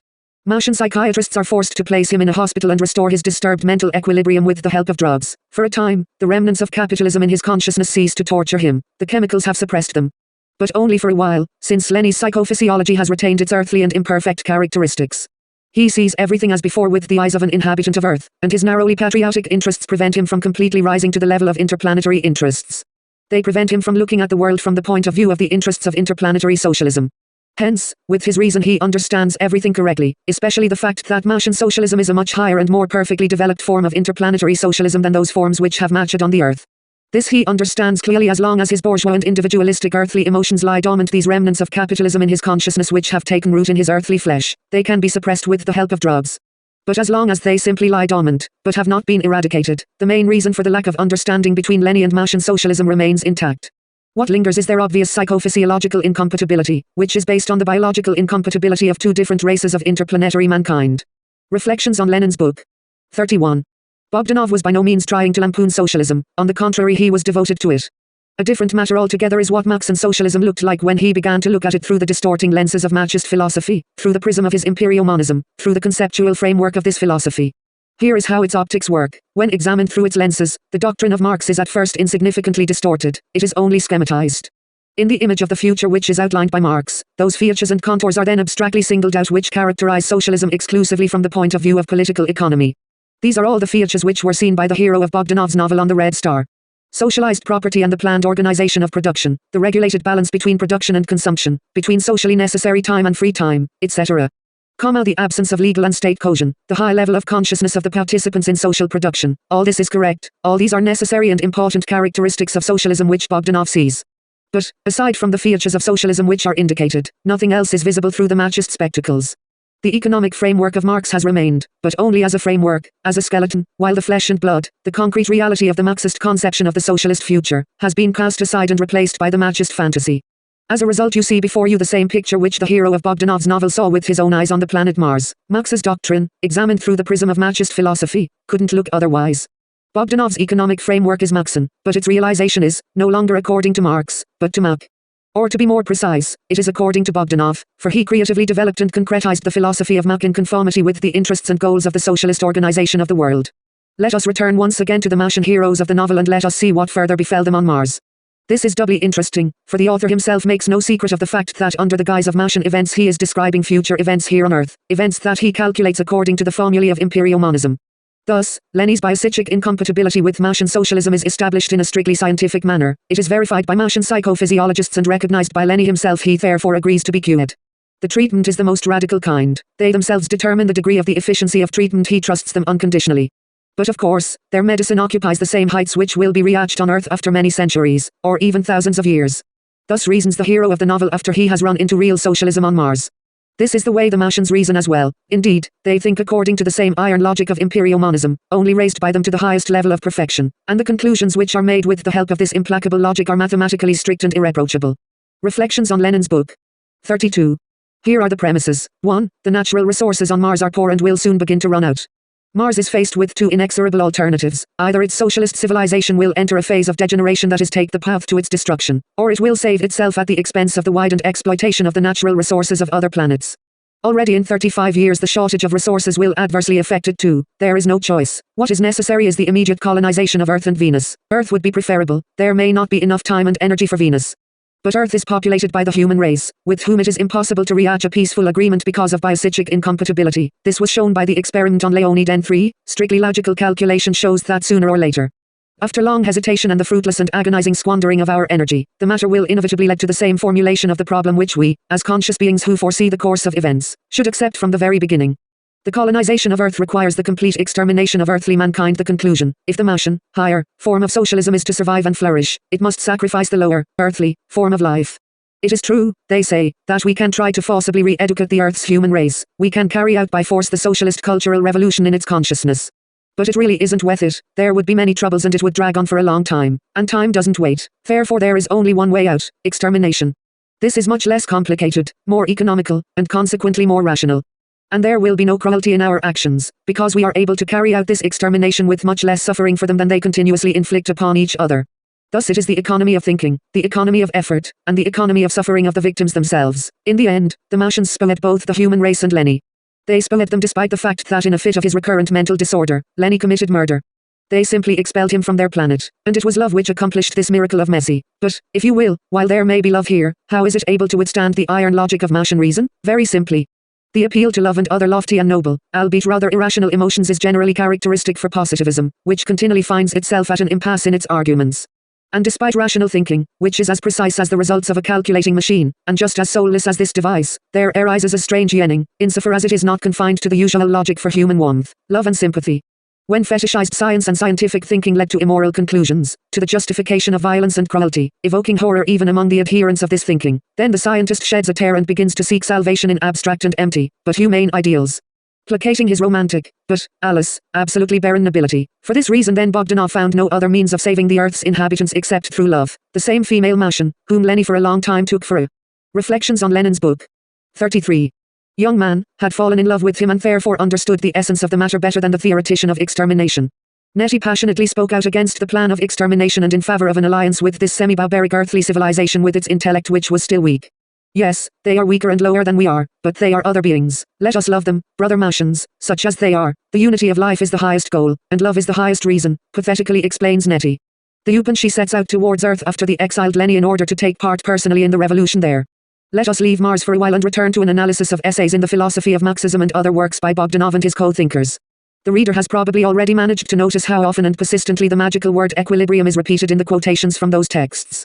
Yes, here we are dealing not simply with a word, but a genuine symbol, a symbol of faith, a fundamental and key category of the logic of their thinking.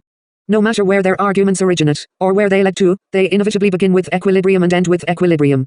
From their works the reader discovers that equilibrium is not simply or solely an equal balance on the scales with which everyone is familiar from personal experience, but it is something much more important and universal, something metaphysical. It turns out that this magical concept contains within it both the secret of life and the secrets of the functioning of social organisms, and even the mysteries of all cosmic systems and events.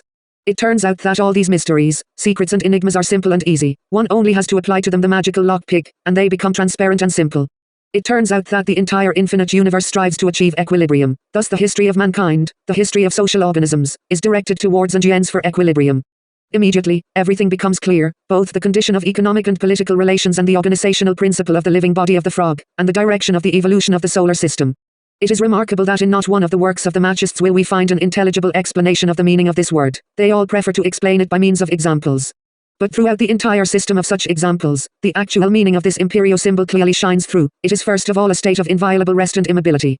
It is the absence of any noticeable changes or deviations, the absence of motion. Equilibrium means the absence of any state of conflict, of any contradictions whatsoever, that is of forces which pull in different, contradictory directions. And where is this seen? You will never see such a state, even in the shop, even in the example of the scales.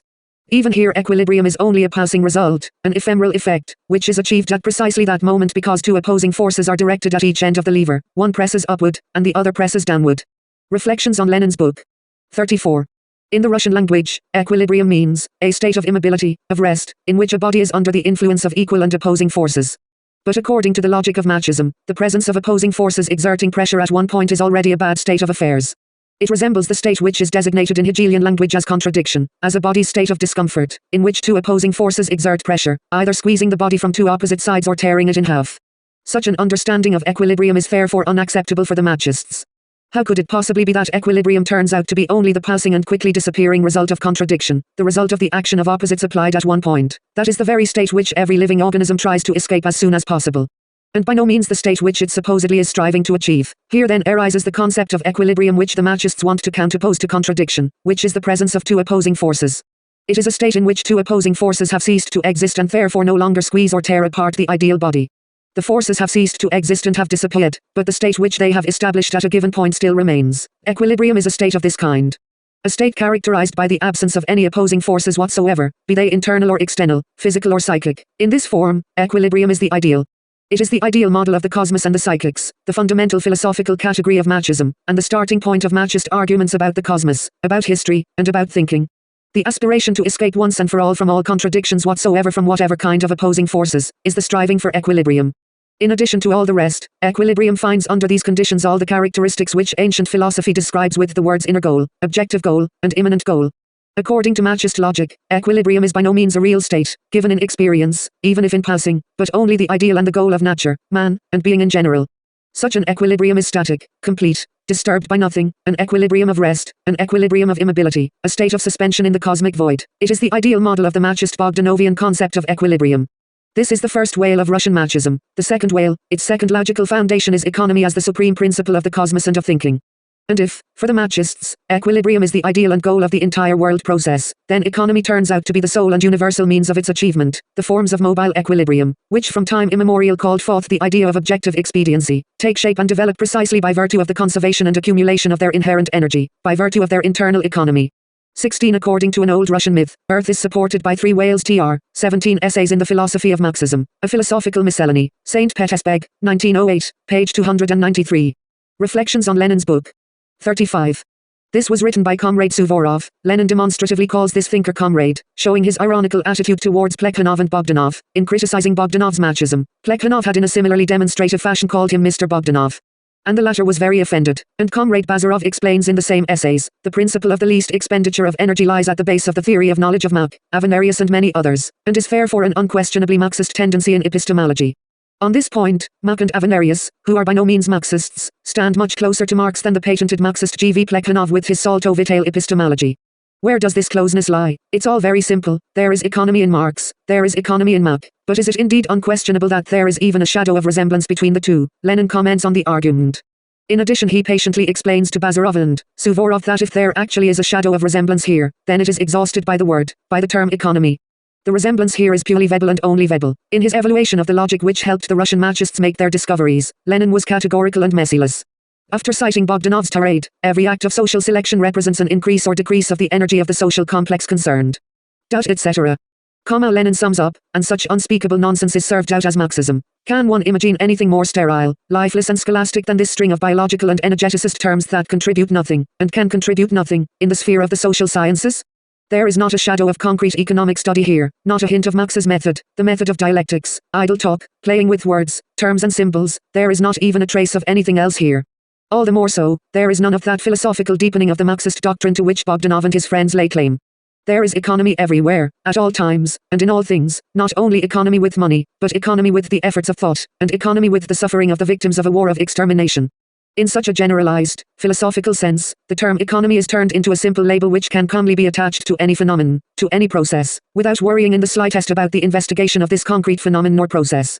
This type of philosophizing, with its pretensions to a genuine, scientific synthesis of all particular generalizations, provoked a rage in Lenin which he had great difficulty in controlling. Bogdanov is not engaged in a Marxist enquiry at all.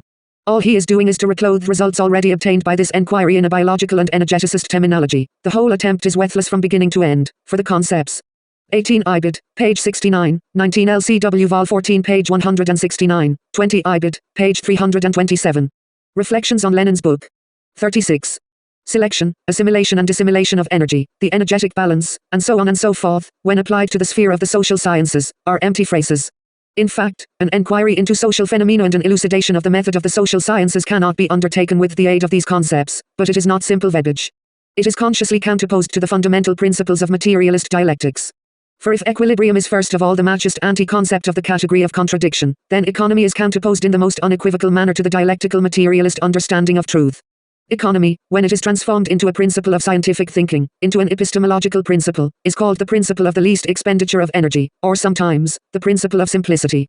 This principle is even more convenient since it can be remembered when it is convenient, and forgotten when circumstances prohibit its use. Lenin makes a brief and precise diagnosis. If the principle of economy of thought is really made the basis of the theory of knowledge, it can lead to nothing but subjective idealism. That it is more economical to think that only I and my sensations exist is unquestionable, provided we want to introduce such an absurd conception into epistemology. Is it more economical to think of the atom as indivisible, or as composed of positive and negative electrons? Is it more economical to think of the Russian bourgeois revolution as being conducted by the liberals or as being conducted against the liberals? One has only to put the question in order to see the absurdity, the subjectivism of applying the category of economy of thought here. Ernst Mach himself, when he is thinking as a physicist, explains his principle in such a way that there is essentially nothing left of it. For instance, in the Warmleiter Mach returns to his favorite idea of the economical nature of science, but he at once adds that we engage in an activity not for the sake of the activity.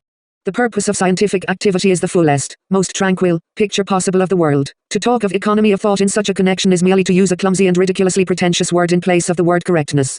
Mach is modelled here, as usual, and the Machists behold the model and worship it for the Russian Machists. The economy of thought is the supreme achievement of the philosophy of modern natural science, which must be rigorously applied to the analysis of social phenomena.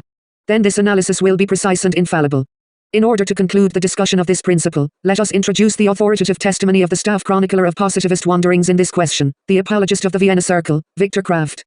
In discussing the latest attempts of Karl Popper to give a precise formulation of the concept of simplicity, he states, simplicity plays a decisive.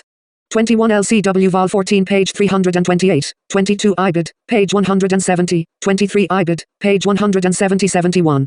Reflections on Lenin's book. 37.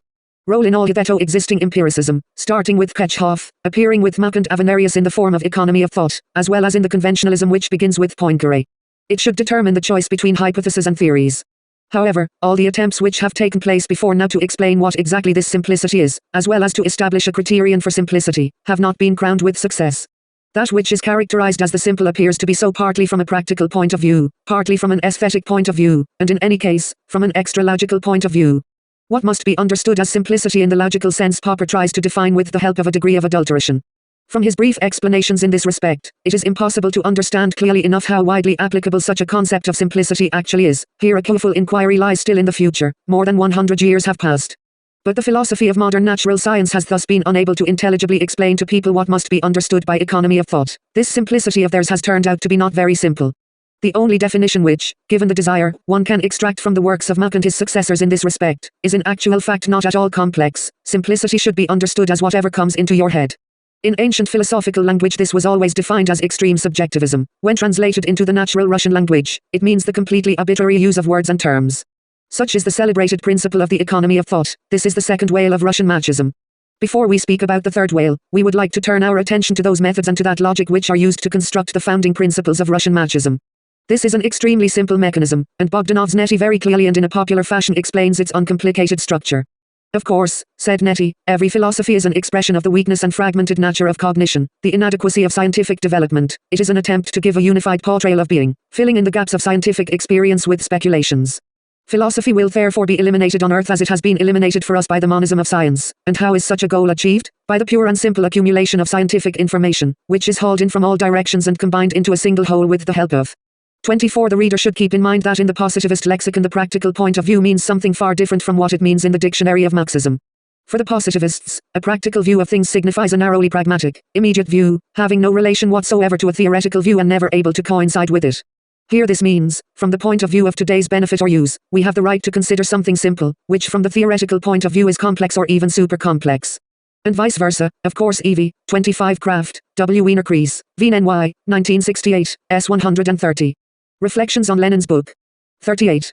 Conversations about what it is these pieces of scientific information have in common with each other, that's all. In this is contained the whole of Imperio-monism. The word imperio simply stands for experience or experimental. It is a key word, a catchword. It supposedly serves notice. In a philosophical system with this label there is nothing that is fabricated, nothing that is speculative, there is only experience, only the facts of experience, critically purified of everything which is alien. Of everything which is not given in this experience, of all things in themselves, of everything transcendent and of everything that is above experience. Scientific monism means that works bearing this name will deal exclusively with what has been firmly established by science, by physics, chemistry, physiology, psychophysiology and political economy. Here discussion will center only on what is guaranteed by science, and whatever is doubtful will be carefully, and critically, eliminated and subjected to ridicule. There are X-rays, energy, into which matter is transformed, mathematically proven relativity, conditioned reflexes, and so on and so forth. From these experimental facts, from scientific data, there will be compiled, as if from a mosaic, a picture of the world as a whole, a unified picture of being, as it is described from the point of view of the successes and achievements of modern natural science. But in order that such a picture doesn't disintegrate into its component parts, into separate and individual experimental data, these pieces must somehow be joined and cemented together. But in what way? It is necessary to find out what it is that all these pieces, taken separately, have in common. How are they alike? One must find the general law, the general principle to which all the experimental facts are similarly subordinated. What is there in common that, given the effort, can be seen between two such dissimilar things and events as the flight of Blériot across the English Channel, and conditioned reflexes, between energeticist theories about substance and the law of the growth of the productivity of labor? Let us discover that which is in common means let us discover that universal law to which the entire world process is subordinated. It means, let us create a unified and thoroughly scientific picture of the world as a whole, a unified picture of being. Suvorov writes, in the gradation of the laws that regulate the world process, the particular and complex become reduced to the general and simple. And all of them are subordinate to the universal law of development, the law of the economy of forces. The essence of this law is that every system of forces is the more capable of conservation and development the less its expenditure, the greater its accumulation and the non-effectively expenditure serves accumulation. The forms of mobile equilibrium, which long ago evoked the idea of objective purposiveness, arise and develop by virtue of the conservation and accumulation of the energy inherent in them, by virtue of their intrinsic economy. The law of economy of forces is the unifying and regulating principle of all development, inorganic, biological and social. Reflections on Lenin's book. 39. With what remarkable ease do our positivists and realists concoct universal laws. The last sentence, the ironical assessment of Suvorov's argument which has been cited above, belongs of course to Lenin. Yes, these universal laws are indeed concocted swiftly and easily. Only one thing is required for this, the ability to see what it is that two things which seem to be so different from each other have in common. Let us take, for instance, the radioactivity of radium and the exertions of labor. This way the whales of Russian Marxism turn out, and now about the third whale organization. With this principle, things are a bit different. If, with regard to equilibrium and economy, the Russian Marxists were and remained the diligent pupils of their Western teachers, then it was here that they displayed the maximum independence of thought. Marxism proceeds from the proposition, according to which all phenomena of our experience are clearly divided into two categories, on the one hand great chaos, and on the other, the countervailing organizational principle. According to Mach, great chaos is the entire, unorganized mass of interwoven and flickering sensations, which descend upon the individual from the very first moments of his appearance on the earth. It is an unregulated stream of sensations, impressions, and feelings, making up the form in which the real world presents itself to this amorphous individual. But the organizing principle, which imposes its order, its laws and rules upon the world, is nothing else but thinking. This is the origin of Bogdanov's socially organized experience, the origin of the Empirio-monist, unified picture of being, which is established by thought out of the chaos of elements of the originally unorganized experience of separate individuals. Naive people then accept this picture as the real world, as the world of things in themselves as they exist before, outside of, and independent of their own organizing activity. The theoretical basis of this conception is the selfsame logic of empiricism, which is primarily concerned with mechanical systems. The investigation of such systems is reduced to singling out the steadily repeating types of reciprocal action between parts, and correspondingly, to an orientation of thinking directed not towards a process, but towards a state. The result of cognitive activity here consists in fixing abstract general definitions of the object which are suitable only for the needs of classification, and for practical, utilitarian use. The logic of empiricism, or, what is the same thing, the logic of reproducing in thought the practical design of mechanical systems, is quite efficient and yields great practical results and benefits. But only insofar as the theoretician and practitioner are dealing with a mechanical system. This type of thinking, which is limited by the bounds of object science, develops in Bogdanov's eyes into a universal framework for thinking in general. Into a framework of logic with a capital L. All other types and methods of thinking begin to be seen as backward forms of the given logic. 26 LCW Vol 18 pages 331-32-27. It should be noted that, in addition to later developing his problematic conception of universal organizational science, Bogdanov also anticipated, as a number of modern enquiries have shown, certain ideas of cybernetics and general systems theory. New Park Editors. Reflections on Lenin's book. 40. And for Bogdanov, the most adequate type of this kind of logic appears to be the thinking and activity of the construction engineer. Indeed, it is he who organizes ready-made parts into some kind of system which is able to serve the completion of one or another goal. Such a construction engineer looks upon people just as naturally as he looks upon the parts which go into a structure which he is building. As such, its elements interest him only insofar as they can be adapted to the job, to the small or large machine under construction, to the mechanism, or to the system of machines. The explanation of the objective properties of those parts and materials, from which he must build his unit, is not his concern. This is done by physicists, chemists, physiologists, and so forth, and he always looks upon their data, gathered in the appropriate handbooks, as a semi-finished product of his own, special construction engineer's activity, as the raw material of his organizing activity. His chief concern is to devise, invent, design, organize, select and assemble, unscrew and then screw ready-made parts into new complexes, to fit parts into complexes, to polish them with such precision that they will easily take their place in the construction which has been readied for them. And so on and so forth. Bogdanov's philosophy is therefore like no other in holding on to those specific illusions of our century which have come to be called technocratic. The secret of these illusions is the idealization of technology of every type, from the technology of rocket design to the technology of dentistry, bomb dropping or sound recording. And with such an approach, the engineering and technological intelligentsia begin to resemble both in their own eyes and in the eyes of others, a special caste of holy servants of this new divinity. Bogdanov paints an inspired and poeticized portrait of these demigods, the organizers and creators of progress, in his novel which is called Engineer Many. This is the same novel about which Lenin wrote to M. Gorky, I have read his Engineer Many, the same machism equal to idealism, hidden in such a way that neither workers nor the foolish editors of Pravda understood.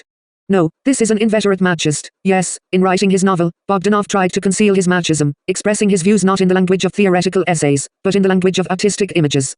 Only rarely is machism offered here openly in words. But then what comes to the forefront is the propagation of the utopian conception about the role of engineers in the development of history and about the great advantages of their method of thinking over all other forms and methods of thinking. The engineer Many is endowed in the novel with all the characteristics of God incarnate, completely in the spirit of the God-building tendencies of Russian machism. This is the personified ideal of the super-engineer, the engineer organizer. Bogdanov spares no colors in trying to portray the superhuman power of his brain, his superhuman will, and his absolute selflessness. But most of all, his organizational genius. The first edition of the novel is dated 1912, and for understanding the evolution of Bogdanov's philosophy, it gives us no less material than Red Star. 28 Lenin, Complete Collected Works Vol 48 page 161. Reflections on Lenin's book. 41. In the novel we meet with the already familiar Leonid N. After the events described in my book Red Star, he says, I am once again living among my Martian friends, and I am working for the cause which is dear to me, the bringing together of our two worlds. The Martians have decided for the near future to refrain from any direct and active intervention in the Earth's affairs. They intend to limit themselves for the time being to its study and to the gradual familiarization of the Earth's human race with the more ancient culture of Mars. Within the Martian Colonization Association there was formed a special group for the dissemination of the new culture on Earth. Inside this group I took upon myself the most appropriate role, that of translator to start with. This secret society for the dissemination of super-scientific knowledge chose for translation into the languages of the Earth an historical novel, a novel from the epoch which approximately corresponds to the present period of the Earth's civilization, the last phases of capitalism. It portrays relations and types which are similar to our own, and therefore relatively clear for the earthly reader. The historical novel opens with a scene describing the session of the all-Martian government where Engineer Many outlines his grandiose plan for the building of the Great Canals. After describing the technological and financial sides of the project, Engineer Many puts into service the most persuasive argument for those who are present. Besides all this, I am able to point out one more important reason for all the financiers and employers to support this project. You know that, from time to time over the last century and a half, with different intervals, there have been severe financial and industrial crises when credit suddenly collapses and commodities find no market. In addition to this, Thousands of businesses are ruined and millions of workers are left without work. A new crisis of this type, more powerful than all those previously, will follow after 1 to 2 years, only if there is no expansion of the market, which at this point, evidently, is not expected. After a certain amount of hesitation, the all-Martian government, which is the Supreme Council of Employers and Financiers, invests Engineer Many with the full powers necessary for him to carry out the project. With this development, early capitalism with its anarchy of production gives way to state capitalism, and Engineer Many becomes the great dictator. Otherwise the building of the great canals would be impossible. The cunning financiers and employers agree to this because they understand that he is not encroaching upon their power. To be a minister, or president of the republic, this doesn't interest him. He wouldn't even want to be financial master of the world. He has the ambition of the gods. Let us look more closely into the further development of events on Mars, into this science fiction prognosis by Bogdanov regarding the most economical ways for mankind to achieve socialism on Earth. Invested with dictatorial powers, Engineer Many launches the gigantic building of the great canals. The market immediately expands and unemployment disappears as if by magic. The phase of supercapitalism has begun. Reflections on Lenin's book. 42. But even with supercapitalism, classes still remain. The two pure classes are the supercapitalists and the proletariat. The peasantry, an intermediate class, has vanished here. It became polarized and was therefore no longer cause for any concern. It turns out that Engineer Many is in a ticklish position. The difference between class interests is continuously disturbing him. The supercapitalists steal, and the proletarians, who are suffering from this thievery, go on strike, and this hinders to an extreme degree the realization of the great plans of the engineer. What is to be done? The engineer is unable to find a radical solution, for even his genial mind has still not fully overcome the remnants within it of the psychology of early capitalism, egoism and individualism. The solution is found by his illegitimate son, Engineer Nettie, who inherited his papa's brilliant organizer's brain, while from his mother, the beautiful and kind-hearted Nellie, who had been raised in a simple worker's family, he inherited a love for the proletariat. Father and son conduct philosophical and sociological discussions in connection with the immediate problems of building the canals. They discuss the plundering of resources by representatives of the class of supercapitalists, and the strikes by the workers, in which they both see the same misappropriation of the workers' time, which is of no use to the building of the canals. But the son defends the workers and condemns the capitalists. The father meanwhile condemns them both. The father can't fully understand the correctness of his son's attitude, but he senses some kind of inexplicable advantages in the latter's position. He therefore, in the end, decides to transfer to his son the supreme powers of organizer of the great works. To be sure, he is rather afraid that his son will adopt a one-sided position in support of the workers and thus do harm to the work. But the son, to the great surprise of the father, doesn't want to take into his hands the scepter of the great dictator, the personal organizer of the common cause. He accepts with pleasure the leadership of all the technical aspects of the job, but the administrative leadership he agrees to transfer into the hands of a representative of the all-Martian government. He feels that such dual power is the most reasonable way out of the situation that has been created, and he introduces arguments in his own favor which are borrowed directly from the philosophical works of Mach and Bogdanov. Here Bogdanov doesn't even try to conceal his machism, but presents it in open form. Many arose, and for a few minutes walked around the room in silence. Then he stopped and said, "It's obvious that such a discussion is leading us nowhere. How are we to proceed? Do you agree to share the full powers with another assistant in such a way that all technical control will belong to you, and all administrative control?" To him he glanced rather uneasily at his son. "Very readily," he answered, "that's the most suitable way to proceed." "I give you my thanks," said Many. "I feared your refusal." Reflections on Lenin's book. 43. In vain, Nettie retorted. Full administrative powers would have placed me in a difficult and slippery position. To be the official representative of one side, and with all my sympathies and interests belonging to the other side, that is the type of dual position in which it is not easy, and perhaps even impossible, to maintain equilibrium. To be true to oneself, to retain a clear and integral frame of mind, demands the avoidance of contradictory roles. Many began to think and after a short silence said, "You are consistent in your own peculiar brand of logic. That I can never deny you. It cannot be denied that his logic is truly peculiar." They offer complete power to a defender of socialism, both technical and administrative, with the proviso that he should not act openly on the side of one class against the other. That he try to establish equilibrium between them, and make sure that the interests of one are preserved as much as the other. But he doesn't agree to this condition, alluding to the fact that administrative control, once it had fallen into his hands, would oblige him to act against his class sympathies and would compel him to fulfill the functions of a representative of the class of supercapitalists. That this administrative control, taken into his hands, could be and would have to be finally used in the interests of socialist transformation, somehow never enters into his head. This role appears to him to be contradictory. If you chose to be a functionary of the supercapitalist state, then carry out your functions honorably. This is what Bogdanov suggests to the reader through the image of Engineer Nettie. That is precisely why he sees the best solution to be the handing over of the functions of administrative control to a lackey of the supercapitalists, while retaining for himself purely technical leadership, the resolution of purely engineering tasks. The sagacious Martian super-engineers understood what no one on Earth is able to understand. They understood that all so-called social problems are in actual fact, fundamentally, engineering and technological problems. And they should be solved by engineers, representatives of the scientific technological elite, for only they are truly capable of investigating them in a qualified manner. From this follow all the further things. Those fetishes which are considered to be objective forms of the external world, such as space, time, value, capital, and so forth, are only the fetishized forms of collectively organized experience. They are the fixed forms of a conservative consciousness, not the consciousness of the individual I, no, but consciousness with a capital C, the consciousness of all people without exception. Forms which have crystallized in social consciousness and which are reinforced by force of habit and tradition. Outside of consciousness there is neither time, nor space, nor value, nor surplus value. These are only stable complexes of our sensations, the schemas of their association as part of a unified picture of the world as a whole, shared by all. In order to scientifically understand these complexes, it is necessary to analytically break them down into Reflections on Lenin's book. 44. Elements, and then once again assemble them into new complexes, but only according to new, mathematically uncontradictory schemas, algorithms of construction, according to carefully thought out recipes of rational organization. It is according to this schema that the super-engineers many and neti organized first the consciousness of the proletariat and the bourgeoisie, and then the system of economic, administrative and cultural life corresponding to it. This was by no means a simple form of literary amusement. In Engineer many Bogdanov artistically interpreted the situation which had developed in the land and tried out those roles which had been prepared for the supporters of socialism in the near future. The conception of future events which he describes in the novel explains the positions taken by the advocates of his philosophy in 1917. The essence of their position is as follows. February established in the land a political regime of bourgeois democracy, and solved the main problem of 1905. Period. The Russian proletariat is not only weak and small in numbers, but also uncultured and little educated. Therefore all talk of seizing power and using it in the interests of the socialist transformation of the land is utopian and unrealistic.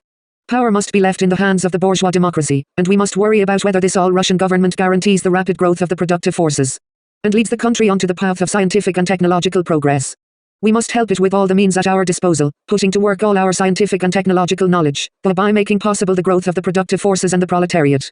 By using the democratic rights that have now been granted to it, the proletariat must grow culturally, master the sciences and mentally prepare itself for the moment when it will be granted the levers of power and the carrying out of administrative functions. Then, and not earlier, there can be serious talk about socialism in Russia. Until that time, there is only one road, state capitalism, which is seen to be the most balanced system, corresponding to all the necessary criteria, the minimum of contradictions, and the maximum of equilibrium and economy. The earthly human race, however, has clearly not wanted to develop according to the plans of the Martian road to socialism. The Russian people, led by the proletariat despite all its smallness in numbers and lack of education, carried out the October Revolution, took into its own hands the full powers of the administrative functions as well as the scientific and technological leadership, and set about the socialist transformation of the country. Lenin proved to be the leader of this process. His method of thinking guaranteed a clear and objective understanding of the concrete, historical situation which had arisen, and of the necessary tendencies of its evolution. It allowed him to confidently orient himself amidst the real contradictions of the development of the country and the world, to draw truly rational conclusions from the experience of the class struggle and to find the roads leading forward to socialism.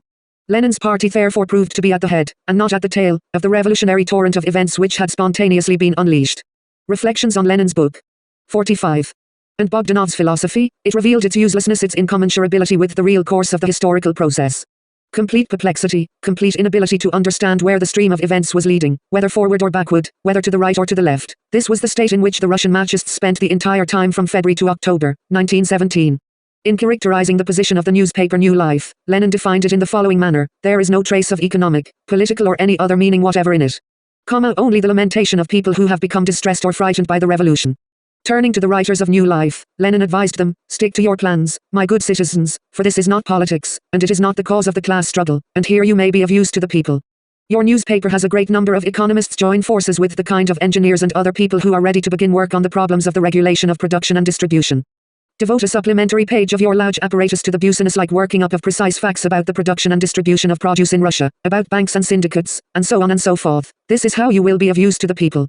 This is how your sitting between two stools will not take a particularly harmful toll, and this is the type of work in connection with plans which will evoke not ridicule, but the gratitude of workers. You are unable to, you don't want to, you don't have the courage to unite within yourselves the functions of technological leadership with the functions of the administrative leadership of the land? That's your choice, no one is forcing you. But don't get tangled up around the legs of those who clearly see the essence of the concrete historical situation which has developed in the country, and who therefore lay claim to complete power. The proletariat will do the following when it takes power. It will place economists, engineers, agronomists and others under the control of workers' organizations for the working out of a plan, for its verification, for the searching out of the means to economize labor through centralization, for the seeking of measures and the methods of the simplest, cheapest, most convenient and most universal control. For this we will pay economists, statisticians, and technicians good money, but we won't allow them to eat if they will not fulfill this work conscientiously and completely in the interests of the workers. 29 LCW Vol 26 page 119, 30 LCW Vol 26 page 117, 1831 LCW Vol 26 page 118. Reflections on Lenin's book.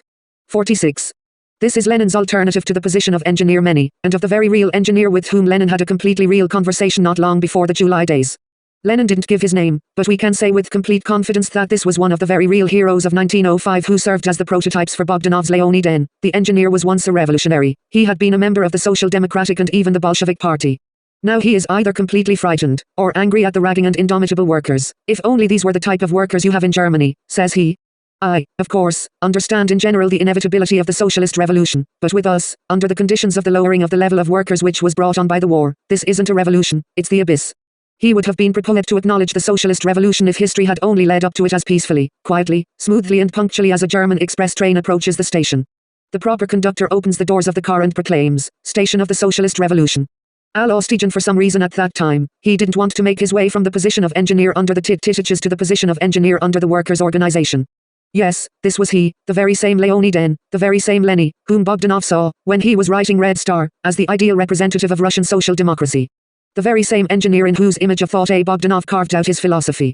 In 1905 he expressed this ideal engineer's basic principle of thinking in the following manner: fully harmonious development which is devoid of inner contradictions. For us this is only a borderline conception. Expressing the tendency which we know from experience will free the processes of development from the contradictions associated with it. To therefore give a clear representation of the harmonious type of development can only be done by means of counterposing the concrete instances which come closest to it, to those in which the lack of harmony stands out clearly. In today's society, an example of a highly organized, flexible life system which is rich in content could be the large-scale capitalist enterprise, taken especially from the point of view of its labor technique.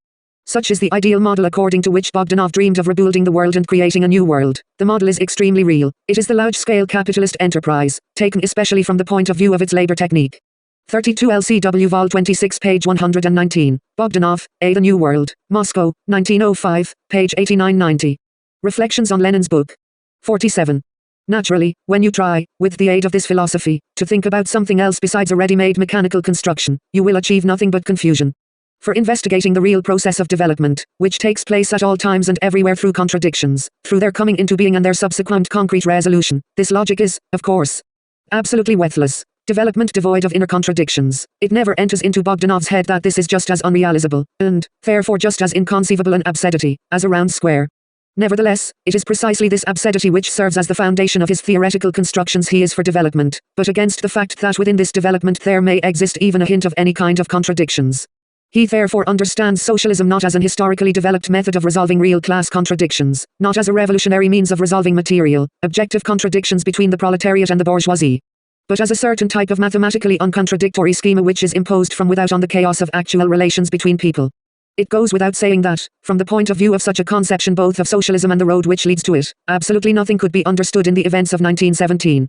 And it couldn't have been otherwise, since, in general, the Marxist theory of knowledge and logic doesn't allow any material contradictions of any kind to be seen, investigated or formulated in precise scientific conceptions. How could it be otherwise if it declares a priori that all contradictions are facts which have their place exclusively in the sphere of social consciousness or, as it is called here, in collectively organized experience in ideology? And if this ideology is further interpreted as a verbally formulated system of ideas, as a system of stock phrases? Let us imagine for a second a man who has come to believe in this latest philosophy under the conditions of 1917 and who is trying to chart his life's course based on the axioms of this philosophy and with the aid of the logic of thinking, dictated by it. Naturally, the problem of choosing his life's course turns into this: which system of ideas do I prefer? That which is more logical? That which is psychologically more convincing? That which is more beautiful? That which is powerful? But that's up to you, choose what you like. Marxist philosophy neither offers nor recommends any other criteria for your selection, or rather, it does make a recommendation.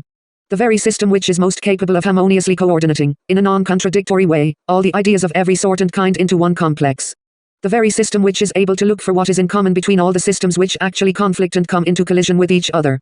The system which is obtained after removing all the disagreements and contradictions, after eliminating the differences between them. This would be a system which is common to all. This would be a system expressing the rational kernel, which is equally invariant and equally indisputable and objective, which boils down in the kettle of seething disagreements. And all talk about how the best of these systems is that which corresponds to objective reality in its necessary development, to a system of historically developing facts which exist. Reflections on Lenin's book. 48. Outside of and independent of any consciousness whatsoever, these are philosophically illiterate conversations. Indeed, the conception of a reality existing outside of and independent of the vaguely organized system of experience, as well as the conception of the objective contradictions contained within it, all this is a pernicious ideological fetish. And the concise symbol which is connected with this ideological fetish idol is the symbol term matter. This must be resolutely banished from social consciousness, from ideology, and from scientific conceptions. Then it will finally be possible to construct, organize, and erect the type of system which will rightfully be called proletarian ideology, the science of the proletariat, and the science of the universal principles of word building. And until the time comes when such a science is constructed and mastered by the proletariat, it would be better for workers to refrain from any independent political actions and to leave the administrative leadership of the country to those people whose command of the system of skills associated with such leadership is far better than that of the proletariat. Similar notions about the paths of historical development were included in the Marxist outlook which was outlined in 1908 by the authors collective of the Essays in the Philosophy of Marxism. This was already clearly seen by Lenin in 1908, a circumstance which must always be kept in mind when reading his book. Only in the broad historical context which we tried to outline above is it possible to truly understand the meaning of his whole system of arguments, the significance of his burning polemic against the Marxists, the meaning of Lenin's understanding of such fundamental categories in genuinely Marxist philosophy as matter, reflection, truth, and objective truth. Only then will we understand the absolute and the relative in cognition as a whole, and in scientific and theoretical cognition in particular.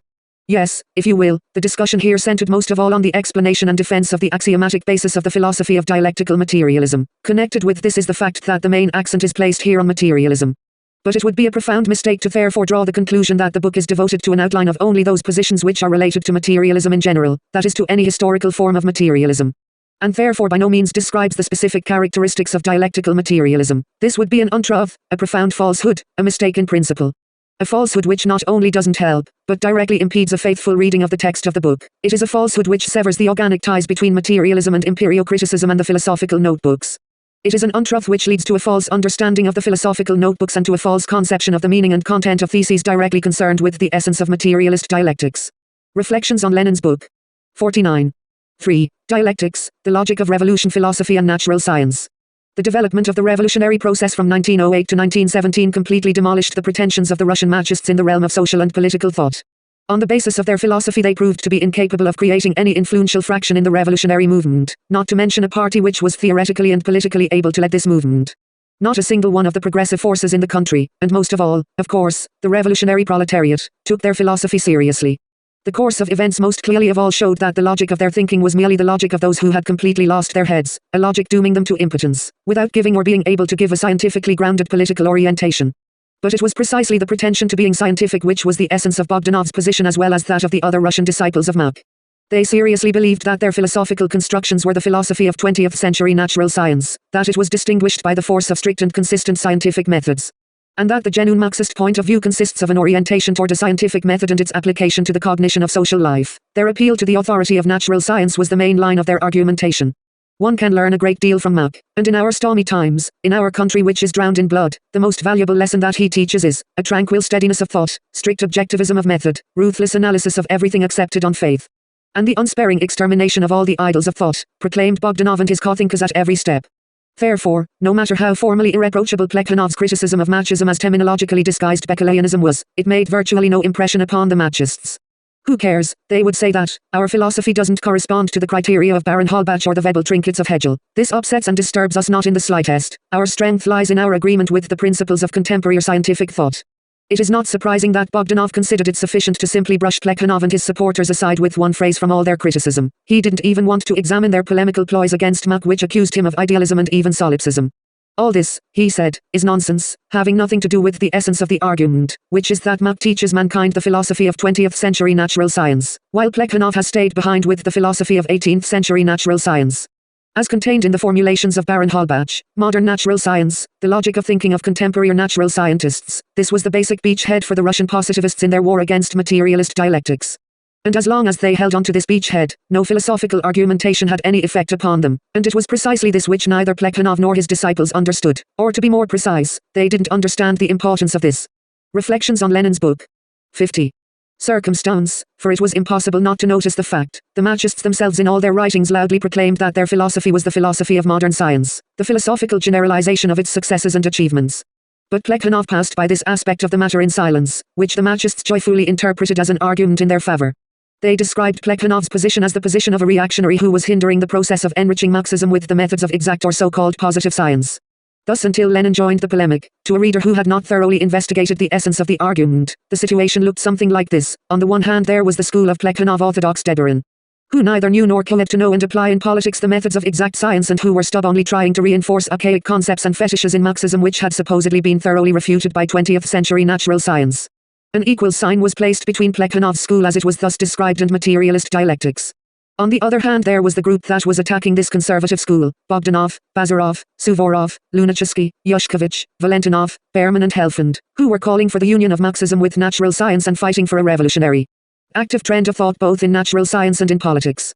Mach played here the role of an authoritative symbol of the revolution in natural science, the role of a fully empowered and universally recognized leader of revolutionary philosophical thinking in the sphere of understanding nature. Such a portrayal of the essence of the argument, in which there was a fairly good dose of demagogy, was able to win over and actually did win the sympathies of those people who were of a revolutionary frame of mind but who were not very well versed in philosophy. They were won over to the side of Empirio-Criticism and its variations. There were quite a few of these people both among the workers and among the scientific technological intelligentsia, and it was for their minds that the philosophical battle was wagged. Plekhanov's silence on this point, in the debate over the question about the relationship between dialectical materialist philosophy and 20th century natural science, the Marxists joyfully interpreted as direct and irrefutable proof of their correctness and their advantage over Plekhanov, over materialist dialectics. Therefore Plekhanov's silence, as well as the loud demagogy of the Marxists, could have made and actually did make an impression upon the reader which was highly unfavorable for the authority of materialist dialectics. In addition, the Marxists very assiduously tried to discover in Plekhanov's writings even insignificant inaccuracies regarding the special problems of natural science and the terminology of its specialized fields. They played these up with malicious joy, but they rejoiced even more at the definite vagueness which Plekhanov sometimes allowed in his formulations of extremely serious propositions of philosophical materialism. This is the well-known slovenliness which is often encountered. Essays in the Philosophy of Marxism, page 2. Reflections on Lenin's book. 51. In Plekhanov's writings, but which he evidently did not consider very significant, for instance, the definition of sensations as a special kind of hieroglyph. In the context of the discussion of the problem as a whole, these inaccuracies and vagueness were perhaps not all that terrible, but when they were torn out of this context, they gave cause for malicious backbiting concerning the consistency and principled nature of his position. But these, of course, were only minor details. The main deficiency in Plekhanov's position was that he ignored what was actually the central question raised by the Marxists, the relationship of the philosophy of Marxism, dialectical materialism, materialist dialectics, to the events which had taken place in natural science. That is, to the improvements which had been made in the logic of the thinking of natural scientists. This was the central point of the question, and only Lenin understood at that time the full significance of this fact for the philosophy of Marxism.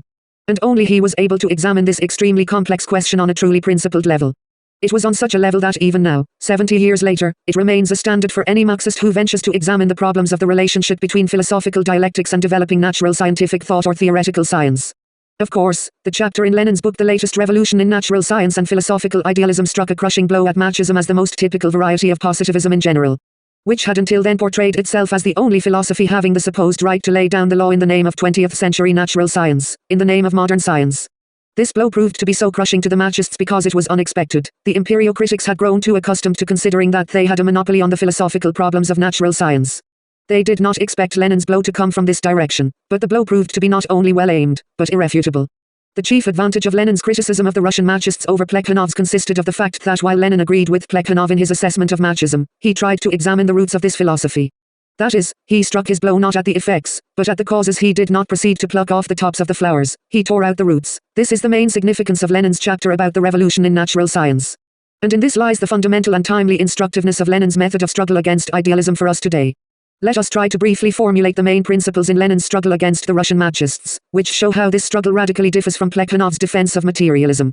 One cannot take up any of the writings of the Marxists or about Marxism without encountering pretentious reference to the new physics, which is said to have refuted materialism, and so on and so forth. Whether these assertions are well-founded is another question, but the connection between the new physics, or rather a definite school of the new physics, and Marxism and other varieties of modern idealist philosophy is beyond doubt. To analyze Marxism and at the same time to ignore this connection as Plekhanov does. Reflections on Lenin's book. 52. Is to scoff at the spirit of dialectical materialism, that is, to sacrifice the method of Engels to the letter of Engels. This scoffing at the spirit of dialectical materialism by Plekhanov is shown by the fact that during the debate with the Marxists, because of a number of considerations, he limited his task to demonstrating that the philosophy of dialectical materialism and Bogdanov's philosophy are two different things. He set out to prove that dialectics and materialism are integral components of Marxism and by no means the verbal atavism of Hegelian and Feuerbachchian philosophy, as Bogdanov's supporters had tried to suggest to the reader. Plekhanov fulfilled this task with serious knowledge of the matter. He contrasted the system of the philosophical views of Marx and Engels with the system of Bogdanov's psychophysiological phraseology and demonstrated that these were different things which had nothing in common. There was either Marxism, which is inconceivable and impossible without dialectical materialist philosophy, without materialist epistemology and dialectical logic, or there was the epistemology and logic of Marxism, which are fundamentally hostile to Marxism and destructive to it. This was the truth which Plekhanov demonstrated, and here Lenin was in complete solidarity with him. But the limited character of the task which Plekhanov assigned himself resulted in weakening his argumentation against the Marxists, and they lost no time in exploiting this weakness. That is, in demonstrating the fundamental incompatibility of the Marxists' epistemology with the genuine understanding of philosophical problems by Marx and Engels. Plekhanov naturally chose first of all to contrast the philosophical texts of one side with the other. The letter of Engels and Marx with the letter of Bogdanov. He made such a comparison in a masterful fashion, proving to the reader, as surely as 2 times 2 makes 4, that here there was the inexorable alternative, either or. For some time, the followers of Bogdanov did not even argue with this proof. More than that, they saw perfectly well themselves, and openly admitted that the letter of their philosophical constructions differed from everything Marx and Engels had said and written about philosophy, materialism and dialectics. Moreover, they looked upon this as their chief virtue and advantage over the Plekhanov school. He, they would say, stubbornly clings to the letter, to every utterance from Marx and Engels, while we are creatively developing the philosophy of Marxism. We will bring it into agreement and correspondence with the latest successes and achievements of natural science. And the more clearly it was that Plekhanov demonstrated the incompatibility of their innovations with the system of philosophical views of Marx and Engels, the louder they talked about the conservatism and dogmatism of Plekhanov's attitude towards the letter of the classics. About Plekhanov's attempts to deliver up propositions formulated at a different time and under different conditions as eternal truths, as absolutes, or as fetishes, appropriate for all times and for any circumstances. 35 LCW Vol 14 page 251. Reflections on Lenin's book. 53. This argument was able to make an impression upon many people, especially since, in the area of the sharpest problems of the socio-political plane, Plekhanov by 1905 had actually already begun to display a definite conservatism, a tendency to freeze the development of Marxist thought.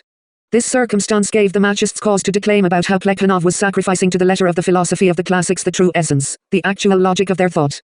The argument dragged, therefore, not over the concrete positions or statements of Marx and Engels, but over the method of thinking with the aid of which they extracted, elaborated, formulated and derived the scientific truths of the communist worldview and scientific socialism. Was this mode of scientific thinking and scientific investigation materialistic dialectics, or was it actually something else?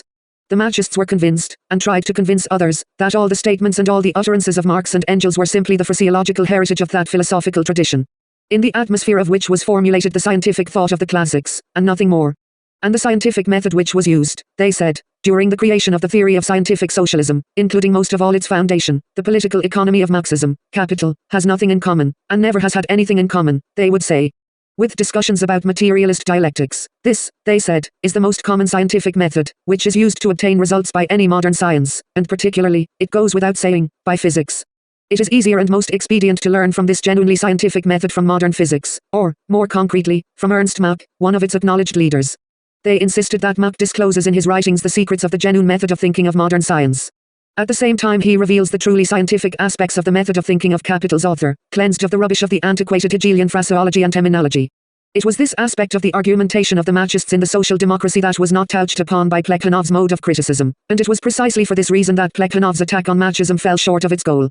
Indeed, if the mode of thinking based on Marx's theory of knowledge is actually the method which modern physics has used to obtain all its successes and achievements, then what difference does it make whether it is called materialist or idealist?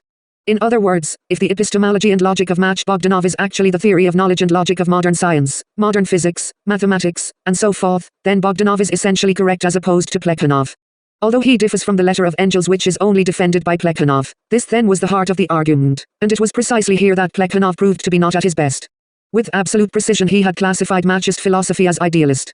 He showed how it was therefore reactionary in its socio-political consequences, insofar as bourgeois theoretical reaction, which is now wreaking genuine havoc in the ranks of our leading intelligentsia, occurs in our midst under the banner of philosophical idealism. Moreover, we are threatened with particular harm by those philosophical doctrines which, Reflections on Lenin's book. 54. Are idealist in all their essence, but which at the same time pass themselves off as the latest word in natural science. Plekhanov was, of course, correct, that they only presented themselves as the last word in natural science without actually having anything in common with it at all. But this needed to be demonstrated. To simply say that they had no right to be speaking in the name of modern natural science and to then place a period, without even trying to expose this pretension, meant, under the conditions of that time, the making of an unforgivable concession to his opponent. The effort of the Machists to portray themselves as the spokesman of the spirit of modern natural science was, of course, an illusion, self-deception, and demagoguery of the purest sort. But it was, alas, an illusion which was far from groundless. It was an illusion of the same kind as other naturalistic illusions of bourgeois consciousness. It was an objectively conditional semblance, or appearance, as a result of which the purely social properties of things were taken for their natural qualities and for the definitions of the things themselves, for their scientific characteristics.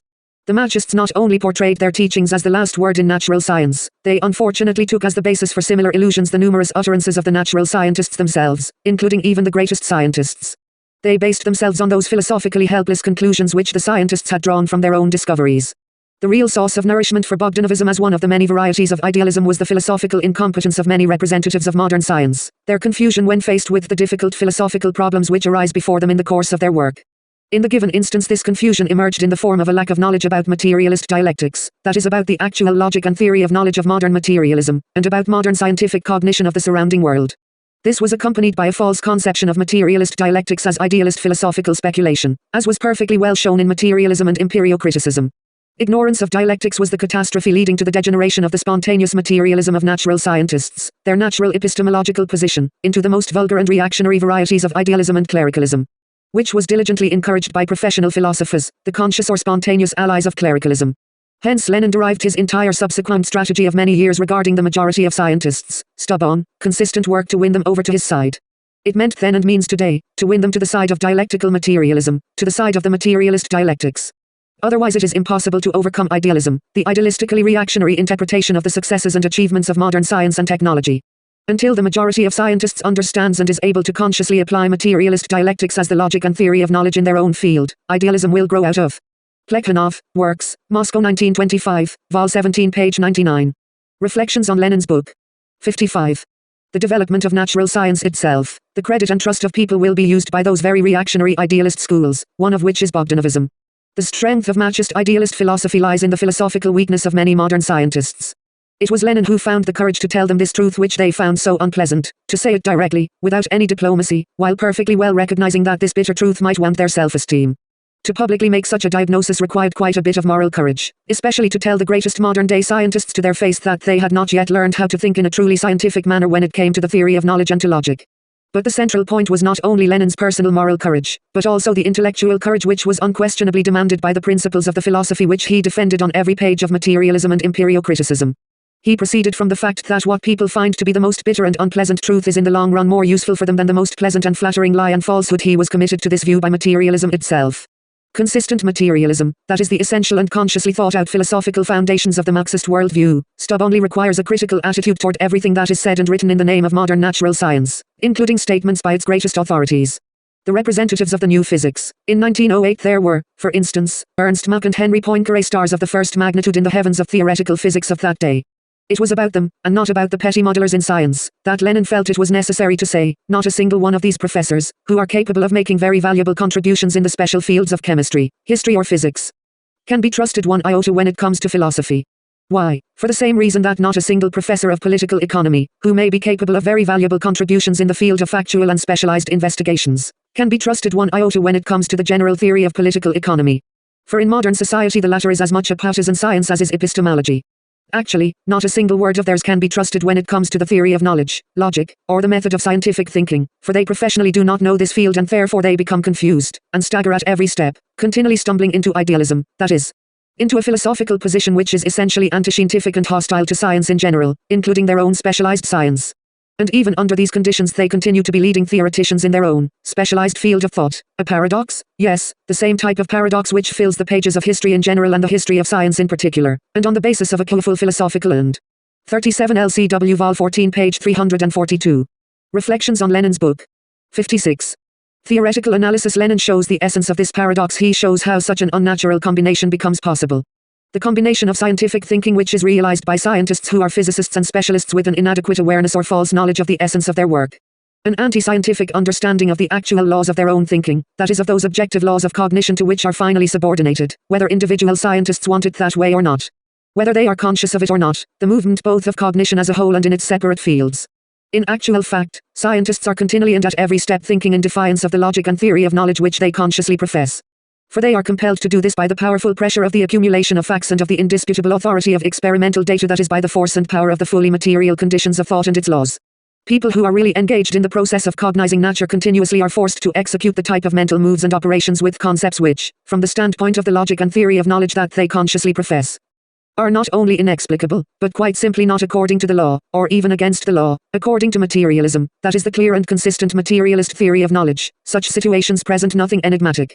They only graphically demonstrate that without exception, all progress, evolution and revolutions which occur within consciousness are determined and explained by the fact that this consciousness, despite all the illusions which it can create on this account, is forced in its own development to subordinate itself, as if to a higher authority, to the power of Mr. Fact. Or to be more precise, to that concrete accumulation of facts, independent of consciousness and existing outside of it, which in the language of philosophy is called the material world, or, for the sake of brevity, simply matter. In reality, while research is actually being carried out, the thinking of any serious scientist is governed by precisely this epistemological orientation and remains scientific only as long as it is actually governed by it. Lenin was therefore fully justified in insisting upon the fact that natural science has adopted the standpoint of the materialist theory of knowledge in the past and continues to do so today. Another matter is the verbal form which different scientists give to the fundamental principles of their work. For a whole variety of reasons this verbal form now and then proves to be philosophically inexact, inadequate or incorrect, and philosophical idealism immediately clings to this kind of verbal imprecision. Philosophical materialism is orientated toward a strict, critical differentiation between what scientists actually do in their specialized fields and how they speak and write about it. Idealism, on the other hand, is always orientated only toward the words and utterances of scientists, as the initial data of their specialized analysis and their philosophical work. Reflections on Lenin's book. 57. Idealists concentrate, of course, not just upon any words, but upon those which can best be used to reinforce the idealist reconstructions of the real process of cognizing nature and to interpret this process in an idealist way.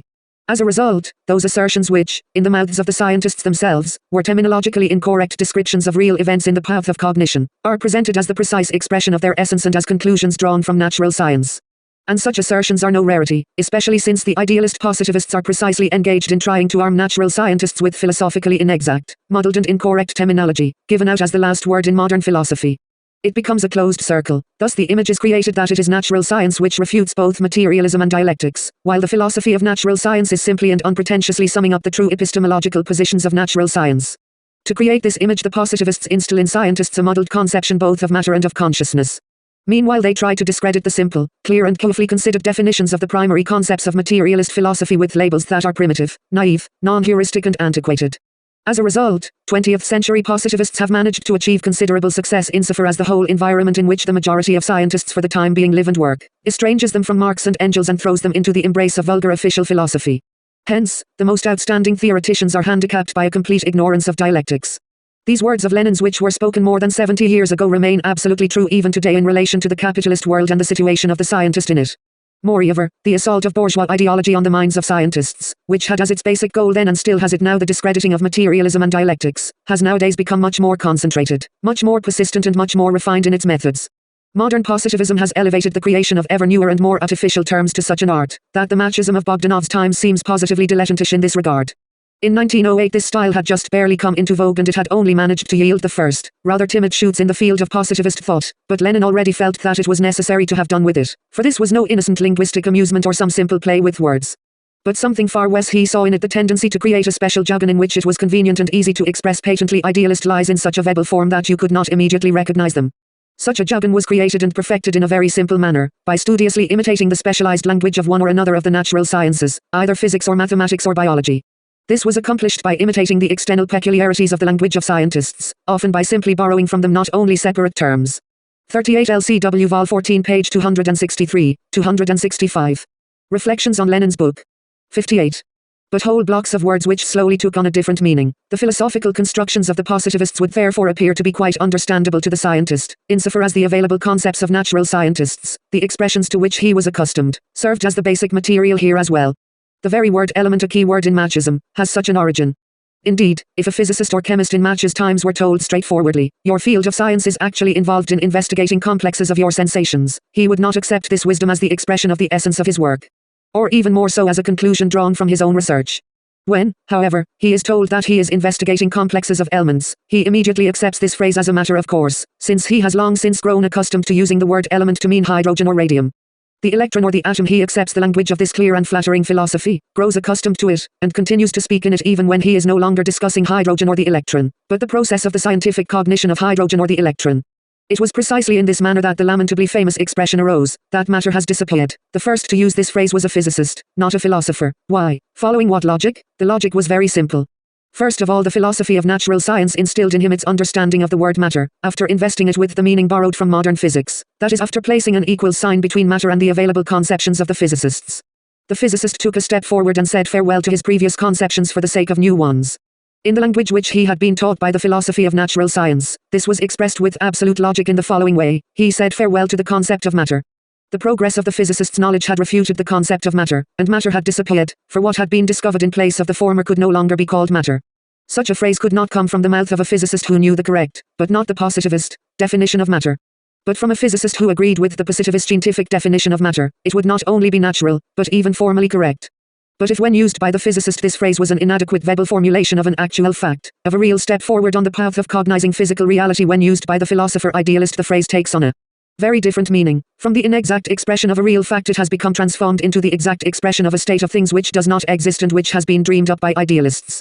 In such a situation the task of the philosopher Marxist, according to Lenin, consists in bringing to light the real fact which is poorly and unclearly expressed in the words of the scientist, and expressing it in philosophically correct and epistemologically irreproachable language.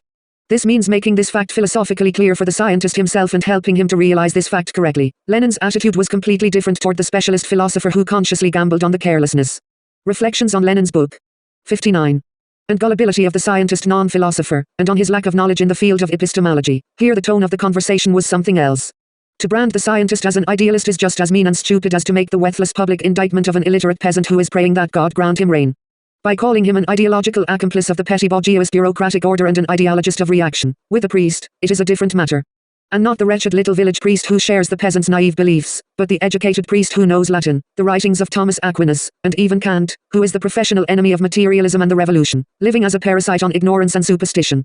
What remains highly instructive to this day is Lenin's ability to draw a clear boundary line between philosophically incorrect expressions which are continually found among the greatest scientists, and the way which these expressions are used in the works of the positivists. If there were no such expressions among the natural scientists, the idealists would find it very difficult to refer to science. But as long as these instances are not rare, idealism will have a formal and verbal basis for portraying itself as the philosophy of modern natural science, the philosophy of 20th century science. The idealist philosophers, writes Lenin, pick up on the slightest mistake, the slightest confusion in the expressions of the great scientists, in order to justify their own renovated defense of fideism. Thus the slightest carelessness on the part of the scientist in using specialized philosophical words potentially conceals within itself great harm even for natural science. While he is inclined to search for the rational kernel even in such phrases of the natural scientists as matter has disappeared, that is to bring to light those real facts which stand behind them, Lenin does not spare similar expressions when they are repeated from the philosophical chair. Here he never looks for the rational kernel, no matter how tiny it may be. With Mach the philosopher it is a different question than with Mach the physicist. For this very reason Lenin generally says nothing about the merits or deficiencies of Mach's purely physical views. Physics and the physicists have to pass judgment here.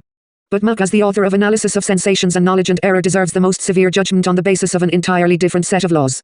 But if Mach somehow remains under these conditions a good physicist, his philosophical disciples have no relationship with physics or with any other field of actual scientific cognition. Whatever physics they know is only through its idealistically distorted image in the crooked mirror of Mach's philosophy, only from the words of Mach himself and his adherents who blindly and slavishly believe in his words. By fatally linking all philosophical concepts with the available state of 39 Lenin, Complete Collected Works Vol 18 page 471. Reflections on Lenin's book. 60. Scientific knowledge, positivism turns these concepts into obstacles which the development of science must sweep to the wayside. Such an attitude toward philosophical concepts is organically linked to the positivist conception of philosophy itself, of its subject, role, and function in scientific understanding. According to these notions, modern philosophy, as distinguished from the former, metaphysical philosophy, is nothing but the generalized summation, aided by hindsight, of everything that has been achieved by the labors of the other sciences. It is the accumulation of results which have been brought together in one aggregate whole. It is the abstractly expressed current state of scientific knowledge, nothing more, a general theory of being. This is the selfsame scientific monism which was dealt with earlier and which Lenin so ruthlessly criticized. Listen to this. This law of social economy is not only the principle of the internal unity of social science, but also the connecting link between social theory and the general theory of being. Well, here we have the general theory of being discovered anew by S. Suvorov. After it has already been discovered many times and in the most varied forms by numerous representatives of scholastic philosophy, we congratulate the Russian Machists on this new general theory of being. Let us hope that their next work will be entirely devoted to the substantiation and development of this great discovery. Characteristic of all the Russian Machists, by the very nature of the problem, is the desire to present a unified picture of being, or, to use the words of S. Suvorov, a general theory of being, which is constructed exclusively out of the facts of modern science and the data of scientific experimentation, and which is carefully cleansed of all vestiges of the old, unscientific and pre-scientific philosophy. Only when we resolve, in final form, the task, writes Behrman, of working out the criticism by which we could distinguish scientific truth from error, will we be able to get to work resolving the problems which comprise the true object of philosophy.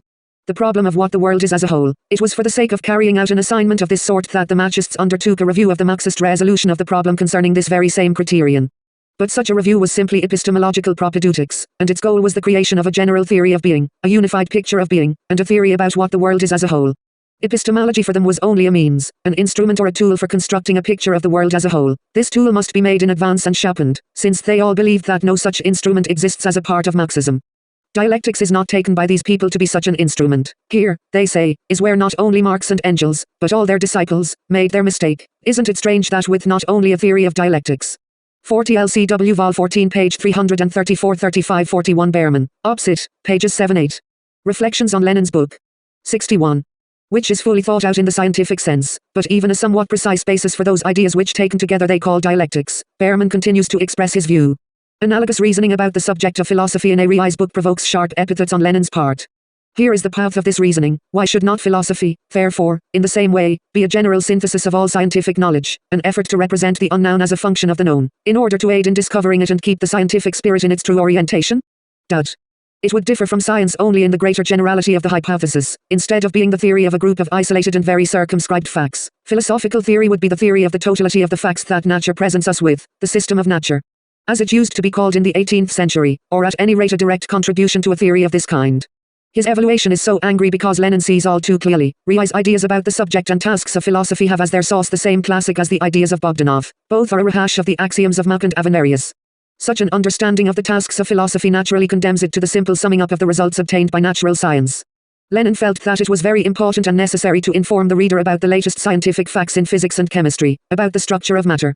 That is to offer him precisely that generalized compendium of all the latest scientific knowledge and all the modern achievements of science and technology. Lenin, however, neither considered nor called this understanding philosophy. Moreover, he was immediately upset when it was offered in place of the philosophy of Marxism, and even under the title of the latest philosophy. Lenin was absolutely clear and unequivocal when he raised the questions about the relationship between the form of materialism and its essence, and about the inadmissibility of identifying the former with the latter. The form of materialism is made up of those concrete scientific ideas about the structure of matter and those natural philosophical generalizations of these ideas, which inevitably prove to be historically limited, changeable, and subject to reconsideration by natural science itself. The essence of materialism consists of the recognition of objective reality existing independently of human cognition and reflected by it. The creative development of dialectical materialism on the basis of the philosophical conclusions drawn from the latest scientific discoveries. Lenin sees neither the revision of the essence itself, nor in the perpetuation of scientists' ideas about nature and about the physical world aided by natural philosophical generalizations, but in deepening our understanding of the relationship of cognition to the physical world, which is tied to new ideas about nature. The dialectical understanding of the relationship between the form and 42 Behrman, Opsit, page 16, 43 LCW Vol 38 pages 471-72. Reflections on Lenin's book. 62. Essence of materialism, and between ontology and epistemology constitutes the spirit of dialectical materialism. Hence, writes Lenin in summing up the genuinely scientific interpretation of the question of creatively developing dialectical materialism, a revision of the form of Engels' materialism, a revision of his natural, philosophical propositions is not only revisionism in the accepted meaning of the term, but, on the contrary, is an essential requirement of Marxism. We criticize the Marxists not for making such a revision, but for their purely revisionist trick of betraying the essence of materialism under the guise of criticizing its form, while mercilessly castigating Bogdanov's and Suvorov's conception of philosophy. Lenin consistently and at every point counterposes to it the conception which had crystallized in the works of Marx and Engels, and develops this conception further. Philosophy, in the system of the Marxist worldview, exists and develops by no means for the sake of constructing global or cosmic systems of abstractions in which each and every trace of difference or contradiction disappears. Just the opposite is the case. It exists for the truly scientific and concrete investigation of the problems of science and life, for the genuine augmentation of our knowledge of history and nature. In the system of views of Marx and Engels, philosophy serves such a concrete cognition of nature and history. Here universality and concreteness are not excluded, but presuppose each other. The materialism of this philosophy is contained in the way it orients scientific thinking towards an ever more precise understanding of the phenomena of nature and history in all their objectivity and concreteness, with all their contradictions. with all their dialectical characteristics, and with all their independence from the will and consciousness of people, or from the specific structure of their body, their brain, their sense organs, their language or any other subjective peculiarities. Philosophy, however, in its Machist and Bogdanovian variation gives scientific thinking precisely the opposite orientation. It directs man's thinking toward the creation of the utmost abstractions in whose neutral embrace all differences, all contradictions, and all opposites have died out. This is direct evidence of the idealism of its epistemological axioms. Indeed, elements of the world, logical frameworks, abstract objects, systems in general, God and the Absolute Spirit, all these are only pseudonyms concealing one and the same thing, the idealistically mystified consciousness of man. The main link in the entire strategy of the Machists' campaign against the philosophy of Marxism consisted of the attempt to sever the living unity between materialist dialectics as a theory of development and as a theory of knowledge and logic, first by isolating ontology from epistemology, and then by counterposing one to the other, or by destroying the essence of dialectics as a philosophical science. The design was simple. Having made such a separation, it would be easiest of all to identify the materialist world outlook with any sort of concrete and historically limited scientific picture of the world, with the physical, and then ascribe the flaws and errors of this ontology to all materialism. On the other hand, the same operation could be performed with materialist. 44 LCW Vol 14 page 251. Reflections on Lenin's book. 63. Epistemology by identifying it with whatever was the latest scientific conception of the psychical. By identifying philosophy as the generalized summation of scientific facts, claims could be made that natural science itself gives birth to idealism. To destroy what distinguishes philosophy, its system of concepts and its approach to phenomena, meant to ascribe idealism to natural science itself. Lenin unmasked these schemes by giving a clear demonstration of what constitutes the fundamental materialist spirit of modern natural science, which gives birth to dialectical materialism.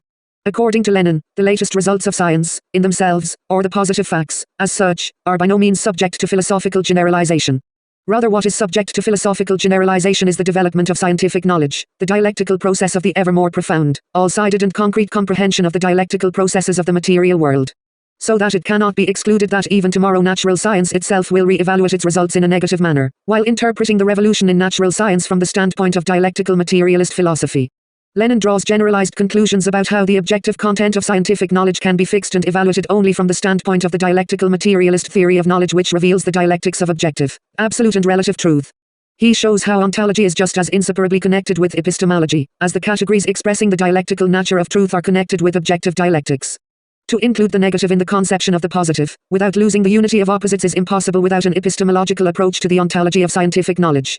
Genuinely scientific philosophical generalization must consist, according to Lenin, of the dialectical rewecking of the entire history of the development of cognition and practical activity, and of the interpretation of the achievements of science in the context of its integral historical development. From such a position, Lenin broached the question of the relationship between philosophy and natural science. The Machists, however, were precisely counting on discrediting materialism by tearing its true content out of this historical context. From an analogous position, positivism looks upon the theory of knowledge. Its scheme is to counterpose epistemology as a strict and exact science to materialist dialectics as a philosophical science, and then to criticize dialectics in the light of such an epistemology. This plan is even reflected in the title of Behrman's book, Dialectics in the Light of the Modern Theory of Knowledge. In essence, however, this is not a theory of knowledge at all, but once again the accumulation of the latest facts from research in psychology, psychophysiology, the physiology of the sense organs, and so forth. The interpretation and application of these facts in isolation from ontology, from the universal laws of development of nature and society, made it possible to counterpose epistemology to dialectics. Lenin clearly shows the incompatibility of the scholastic epistemology of the Machists with the genuinely scientific theory of knowledge, with the theory of the investigation of the real world by actual man, and with the actual logic of the development of science. And if the theory of knowledge and logic are understood in a dialectical materialist way, then there is no reason to. Reflections on Lenin's book. 64. Fear that consistently advancing the idea of the concurrence of dialectics, logic and the theory of knowledge will lead to an underestimation of the significance of philosophy as a worldview or of its ontological aspect. This is correctly feared by those who understand epistemology and logic to be sciences which are locked into a study of the facts of consciousness or the phenomena of consciousness as such, and which direct their attention at the external world only insofar as it is already represented in this consciousness. At the beginning of the century, Lenin was the only Marxist who understood and appreciated the enormous philosophical significance of dialectics as epistemology and logic. This was a significance which was neither understood nor appreciated at that time by either Kautsky or Plekhanov, not to mention other Marxists. Here there is an inexorable choice. Either materialist dialectics is understood in this plan as the logic and theory of man's knowledge of the material world, and as the theory of its reflection in the historically developing consciousness of both individual man and the human race. Or it is inevitably transformed into a sum of examples which are borrowed from the most varied fields of knowledge and which only illustrate ready-made and previously known, universal formulae of dialectics in general. Such a method is still good enough for the popularization of general formulae, but for their creative development, it is not. It fails to deepen by 1 millimeter either the comprehension of those general formulae of dialectics which are confirmed by examples, or the comprehension of those examples which are used for the confirmation. Such a procedure benefits neither philosophy nor natural science. But it does do harm, since it creates and nourishes the illusion that philosophy is not a science, but simply the abstract knocking together of ready-made, concrete scientific facts which are uncritically retold in an abstractly philosophical language, and nothing more. But by the same token, materialist dialectics itself is reinterpreted in a typically positivist manner. And insofar as the natural scientist does not need dialectics of this type, in his eyes it is transformed into empty word spinning, into abstract fiction, or into the subsuming of whatever one likes under abstract and universal schemas. This of course discredits philosophy in the eyes of the natural scientist, teaches him to look upon it with disdain and condescension, and thereby undermines Lenin's idea about the alliance of dialectical materialist philosophy with natural science. Therefore the transformation of materialist philosophy into a sum of examples contradicts the interests of such an alliance and, as the saying goes, adds grist to the mill of positivism. The alliance of philosophy with natural science, according to the way Lenin thought, can be enduring and voluntary only if it is mutually productive and if it mutually excludes any attempt to dictate or force any ready-made conclusions. Both on the part of philosophy and on the part of natural science, such an alliance for the sake of cognizing the world is possible only with Lenin's conception of philosophy. But the positivist conception immediately pushes both philosophy and natural science into a mode of dictating to each other, into mutually incompetent hectoring and sentences without appeal, when conceived. Reflections on Lenin's book. 65. As a system of absolutely universal truths, philosophy not only has the right but the obligation to bless those scientific theories which formally agree best of all with its dogmatically fixed formulations. On the other hand, it is obligated to fulminate against and prohibit those theories which are poorly in accord with its letter, even though the former may be based on fictitious facts, while the latter may be based on real facts which are well established by experiment and which only suffer from being incorrectly expressed philosophically. Philosophical approval and support are given here to the theoretician who most skillfully uses the terminology and phraseology of the ontology which is accepted at the given time. The theory of knowledge as Lenin understood it is by no means the celebrated epistemology which was the specialty of Mach, Bogdanov, and others. Nor it is the dilettantish rummaging around in the psychophysiology of the brain and sense organs or in the subtleties of the vocabulary or syntax of language. It is a totally different science, with a different subject. Its real subject is the entire historically developing process of social man's objective cognition of the material world of both natural and socio-historical phenomena, the process of the reflection of this world in the consciousness of individual man and mankind. The process whose resultant goal is objective truth, the process which is realized by billions of people in hundreds of successive generations. The process which at every step is verified by practice, experiment, and facts, which comes into being in the results of the entire totality of the concrete sciences, and which is materially embodied not only and not even so much in the neuro-physiological mechanism of the brain, but in the form of technology and industry and in the form of the real, social and political conquests consciously made by revolutionary forces under the leadership of their avant-garde the party. As far as the positivist conception of the logic of thinking is concerned, the fundamental task is seen as the reconstruction, in general form, of those methods of research which are applied in practice by people connected with the sciences. Such a reconstruction is accomplished primarily according to those descriptions which are accepted as the absolutely precise and adequate portrayal of the logic of scientific development, but which may diverge very far from this logic. Under the powerful influence of mist of fact, scientists continually are thinking not only not in accordance with the accepted rules, but directly in defiance of them, often without realizing it themselves or else, after the fact, trying to force a description of their actions under the aegis of one or another cliché which explains nothing, and in those instances where logical clichés clearly will not do, they rely on intuition, or goosewalk, on revelation, etc. A motif of that type scientists are more aware of how they think, distinctly reverberates in Bogdanov's work, Belief and Science, where he tries to defend his philosophical positions from Lenin's criticism. In it Bogdanov defends his view of philosophy as the impotent attempt to connect that which has been broken, to give people a unified and integral outlook of the Reflections on Lenin's book.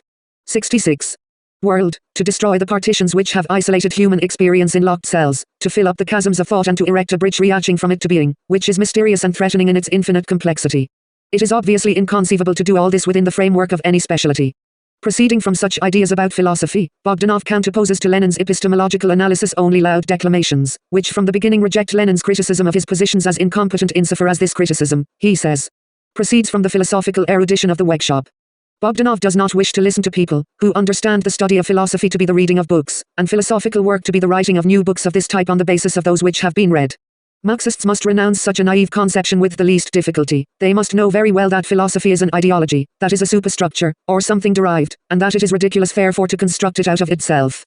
One must begin with an explanation of the base, that is study the productive forces, which is done by the science of technology and by natural science. For this reason, continues Bogdanov, a rather well-educated expert on the productive forces, that is an expert in the field of technology and natural science, is generally fully justified in not considering the arguments of a representative of special philosophical learning, because as far as philosophical work is concerned, he is incomparably better prepared than the dusty epistemologist specialist. This, then, is the leitmotif of positivism in its war against materialist dialectics as the genuine epistemology and logic of modern materialism, that is, against Lenin's understanding of philosophy, its subject, its role and its function in the development of a scientific world outlook. Bogdanov says this after Lenin has shown, on the basis of the most painstaking analysis, that the Machists' references to modern natural science are thoroughly false, that positivism has absolutely no right to refer to conclusions drawn from natural science. That a double falsity pervades all the talk about Mach's philosophy being the philosophy of 20th century natural science, the recent philosophy of the sciences, recent natural scientific positivism and so forth. Firstly, Machism is ideologically connected with only one school in one branch of modern natural science, which is precisely the so-called new physics, and only that branch, and therefore it has no right whatsoever to speak in the name of all natural science. And especially in the name of all natural science of the 20th century. Secondly, and this is the main point, what in Machism is connected with this school is not what distinguishes it from all other trends and systems of idealist philosophy, but what it has in common with philosophical idealism in general. 45 Bogdanov, A. Belief and Science, Moscow 1910, page 215, Ibid, page 217, 47 LCW Vol 14 page 303, 48 Ibid page 303. Reflections on Lenin's book. 67. As far as the above-mentioned school of new physics is concerned, to which the Machists refer with certain foundation, in reality it strayed into idealism, mainly because the physicists did not know dialectics. We have introduced the principal position of Lenin's work which retains its critical significance even today, when the defenders of neopositivism are also setting up their gnoseology and logic, and like the Machists at the beginning of the century, are leaning on the epistemologically inexact expressions of various representatives of the latest physics and mathematics. Yes, and today the source of such imprecision remains the same, ignorance of materialist dialectics as the logic and theory of knowledge of contemporary materialism, the materialism of Marx, Engels and Lenin. Yes, and today the idealist philosopher sees on the minutest error, the slightest vagueness of expression on the part of famous scientists in order to justify their refurbished defense of fideism. In 1908 they searched for and seized upon such vagueness of expression on the part of Heinrich Hertz. Now they are just as diligently seizing upon sentences they find useful from Einstein, Born, Heisenberg, Schrödinger, and Wiener, and they are just as diligently suppressing their other statements which speak in favor of both materialism and dialectics. No Marxist philosopher who is writing books criticizing today's positivism can ignore this particular circumstance. This criticism only proves to be effective when it is based on an analysis of the actual state of things in contemporary natural science, in quantum mechanics, cybernetics, mathematics, and so forth. And not on the utterances of the selfsame physicists, mathematicians and cyberneticists regarding the methods of thinking employed by them in their specialized fields. In order to equal Lenin, and not Bogdanov, then it is necessary not to re-examine materialist dialectics in the light of the latest achievements of natural science and technology, but, on the contrary, to critically analyze the logic of comprehending those contradictions. The objectively effective resolution of which leads to its latest achievements. And such an analysis is possible only in the light of a clearly, strictly and consistently applied materialist dialectics as the logic and theory of knowledge of modern materialism. Whenever anyone begins to creatively develop logic and the theory of knowledge in the light of completely uncritically accepted statements by representatives of science and technology, then he turns away from the road of Lenin onto the crooked pathway of Bogdanov. It was precisely as a result of an uncritical attitude toward what was said at the beginning of the century in the name of modern natural science and in the name of the new physics, that Bogdanov and his philosophical friends fell into the most primitive subjective idealism, as in philosophy. So in physics, our Machists slavishly follow the fashion, and 49 Ibid, page 262, 50 Ibid, page 283. Reflections on Lenin's book. 68. Are unable from their own, Marxist, standpoint to give a general survey of particular currents and to judge the place they occupy. It was the inability to make an independent, Marxist, that is dialectical materialist, epistemological analysis of modern changes in the body of knowledge of physics, in its theoretical part, the inability to see behind the physicist's statement matter has disappeared the real fact. The real change in the concepts of physics, which is, philosophically, incorrectly expressed. And by no means the a priori predilection of Bogdanov and others for philosophical idealism which led them into the camp of reaction and clericalism. The inability to think in a dialectical way was one of the main reasons why Bogdanov, as representative of the new physics, slipped into idealism. Lenin insistently demonstrated the most important truth, in our time, a time of abrupt revolutionary changes, without dialectics, that is without the ability to think dialectically, it is impossible to hold on to the positions of materialism. Even with a subjective loathing toward clericalism, that is toward idealism and reaction, which was characteristic, undoubtedly, of Bogdanov. Bogdanov personally, wrote Lenin is a sworn enemy of reaction in general and of bourgeois reaction in particular. Without dialectics, materialism invariably proves to be not the victor, but the vanquished, that is it inevitably suffers a defeat in the war with idealism, Lenin repeats a bit later in his philosophical testament, the article on the significance of militant materialism. This is a fundamental idea with Lenin. Moreover, this idea is not simply stated in the form of a thesis, but proven by a meticulous analysis of the crisis-ridden state of affairs in physics, and by a meticulous, critical analysis of those concepts. The non-dialectical explanation of which led to the slipping of the new physics into idealism. Among them belongs the principle of the relativity of our knowledge, including scientific knowledge, a principle which, in a period of abrupt breakdown of the old theories, is taking a firm hold upon the physicists, and which, if the latter are ignorant of dialectics, inevitably leads to idealism. As for philosophers who write today as if Lenin was not interested in dialectics when he was working on materialism and Empirio-Criticism but was simply defending the universal ABCs of all materialism, it must be that they just have not carefully read this chapter of his book. Or, what is also possible, they have a conception of dialectics which is essentially different from Lenin's and about which he speaks not only here, but in all his subsequent works on philosophy, including the philosophical notebooks and the article on the significance of militant materialism.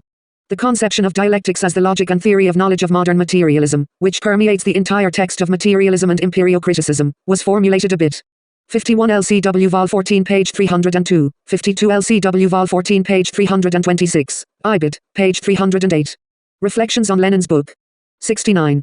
Later, in the philosophical notebooks, but implicitly it is the essence of Lenin's position in 1908 as well. Moreover, it is realized in the form of his analysis of concrete phenomena in physics and in philosophy. Lenin reflects upon and writes about materialist dialectics, and not purely and simply materialism throughout the entire book, especially in the chapter about the recent revolution in natural science. Here he investigates in particular, the dialectic contained in the concept of objective truth, the dialectical relationship between the relative and the absolute which constitutes objective knowledge. It is precisely this dialectic which Bogdanov was not able to manage. Here he became completely muddled. Once he had seen the relativity of knowledge, and it was impossible not to see it, he directed all of his enthusiasm toward the unmasking of every absolute, against the fact of the presence in knowledge of a content which indeed depends neither on a particular man nor on mankind, but which is consequently already removed out from under the control of those conditions of space and time under which it was derived. It was derived, therefore, not only once, but once and for all.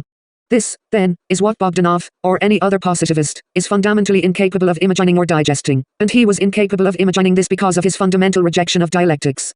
Yes, here there is a strict alternative: either acknowledge that as a result of scientific cognition, a content is obtained which mankind will never be compelled to repudiate, knowledge which we can fully guarantee to be a conquest for all time. Or declare that any knowledge obtained by science is a purely subjective construct which the first new fact may well overturn. In other words, without acknowledging the organic unity and the indissoluble interconnectedness of the relative and absolute within scientific knowledge, you do not have to speak about the objectivity or universality of this knowledge whatsoever.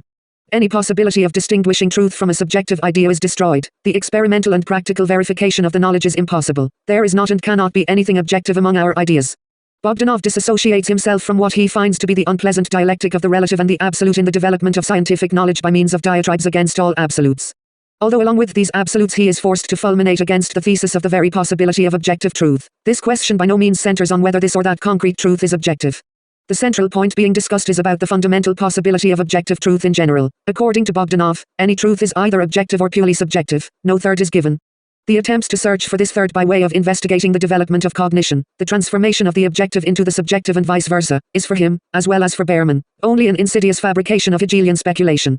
For this reason his conception precludes the very posing of the question about the relationship of the object to the subject and the subject to the object. Within the framework of his epistemology, the object as such can be discussed only insofar as it already finds representation in the subject. In the end, this means only insofar as this. Reflections on Lenin's book. 70. Object already occurs in speech, in language, in the system of sentences about it, since thinking is understood to be exclusively mute speech which is internal and inaudible to others. Such a conception of thinking is already clearly formed in his Empirio-monism, when the word appears as the primary and fundamental, sensuously perceived instrument of the organization and harmonization of collective experience. By way of the word, there arises the self-same collectively organized experience, or the collective psyche. In the word, and only in the word, they exist strictly, as some kind of sensuously perceived fact, as a subject of investigation. Therefore, in Bogdanov's schema there is subsequently no place for the material relations between people, for the economic relations between people and classes. He is forced to interpret them as the externally expressed psychical relations between classes, as the ideological schemas of the organization of class experience. And all this began with an inability to unite in the theory of knowledge such opposites as the relative and the absolute. It must be either one or the other. Bogdanov never acknowledged any other logic. With facts in hand, Lenin meanwhile shows that the genuinely difficult problem of the relativity of knowledge can only be dealt with by a person who is armed with materialist dialectics, the dialectics of Marx and Engels. As a matter of fact, the only theoretically correct formulation of the question of relativism is given in the dialectical materialism of Marx and Engels, and ignorance of it is bound to lead from relativism to philosophical idealism. Incidentally, the failure to understand this fact is enough by itself to render Mr. Behrman's absurd book Dialectics in the Light of the Modern Theory of Knowledge utterly valueless. Mr. Behrman repeats the old nonsense about dialectics, which he has entirely failed to understand. We have already seen that in the theory of knowledge all the machists, at every step, reveal a similar lack of understanding. Lenin also at every step, in every chapter and paragraph, concerning each problem of the theory of knowledge, counterposes to them this dialectics, working it over and demonstrating it in application to the problems not only of sensation, but of the image, concept, truth and sign symbol. We will not enumerate all the problems of the theory of knowledge which are resolved in a dialectical materialist way in the course of Lenin's polemic with the Machists. The register would prove to be too long. In his book, Lenin says, here is the materialist dialectic in the theory of knowledge and in logic, in the resolution of absolutely concrete epistemological problems. Here is epistemology, elaborated with the dialectical materialist method, as well as the science of cf. Bogdanov, A. Essays on Universal Organizational Science, Samara 1921 page 214, 55 LCW Vol 14 page 309. Reflections on Lenin's book. 71. Thinking logic. This is the logic of the actual cognition of objective reality, of the ideal reproduction of the material world, the world of material facts and the relations between material facts. Logic which assisted the creation of capital, the foundation of the theory of scientific socialism, and the elaboration of the strategy and tactics of the struggle for socialism. The entirety of Marxism from top to bottom was established by means of the dialectical materialist method. In literally any work of Marx and Engels it is therefore both possible and necessary to study the logic of their thinking and the theory of knowledge which they consciously employed, dialectics. This must be studied not only in their writings, but in the real logic of the political struggle which they conducted throughout their entire lives. For dialectics is the logic not only of research, and not only of the unity of scientific works, it is also a logic of real causes which comes to life and enters into battle, finding realization in whatever are the truly real causes changing the face of the surrounding world. Neither Bogdanov nor Berman understood the real dialectics of Marx and Engels, they simply did not see it. And they only began to search for it among the statements about dialectics which can be found in the writings of the classics. This meant first of all, of course, among those fragments by Engels where he popularly explains the ABCs of dialectics, the most general propositions. Berman's entire criticism of dialectics, for example, is reduced to demonstrating that the examples, which Engels introduces in order to illustrate the correctness of dialectics, can easily be restated in different terms, without using specifically Hegelian terminology. Berman proves nothing else. In general there is no mention in his book of any actual dialectics, either Hegelian, or much less Marxism. His book deals exclusively with words and terminology which, he says, Engels and Marx unwisely copied from Hegel. By rummaging around in the Hegelian lexicon and diligently explaining what is meant in pre-Hegelian and post-Hegelian logic by the terms identity, contradiction, negation, opposition, and synthesis. Berman triumphantly proves that Hegel and his imitators use these terms in an extremely unscrupulous and completely uncritical manner, that is in various meanings and in different contexts. All this, he says, is because Hegel treated formal logic with contempt, continuously lumped together contrary and contradictory judgments, and so forth. After he had calculated that with Hegel the term contradiction has 6 different meanings, Berman triumphantly decrees the one solitary sense in which this term must henceforth be used. That is nonsense and nothing else. Whoso overuses this term in any other sense will be excommunicated from Marxism and from modern science in general by the Machist logic and theory of knowledge.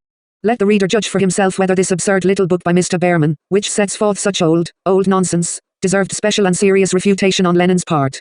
Lenin felt that it was neither necessary nor even possible to specially examine and refute Berman's arguments against dialectics for the simple reason that the latter generally never. 56 Berman. Dialectics, dealt with any actual dialectics whatsoever. For Lenin, dialectics was the method of scientifically cognizing objective reality, while Berman was concerned with the verbal expression of the psychophysiological states of any biological organism, that is he was not dealing with the same thing. To get involved with him in a debate over the details of his argumentation would mean to reach a prior agreement with him regarding the very subject of the argument, its boundaries, and limits, that is with all those general Machist premises from which he proceeded.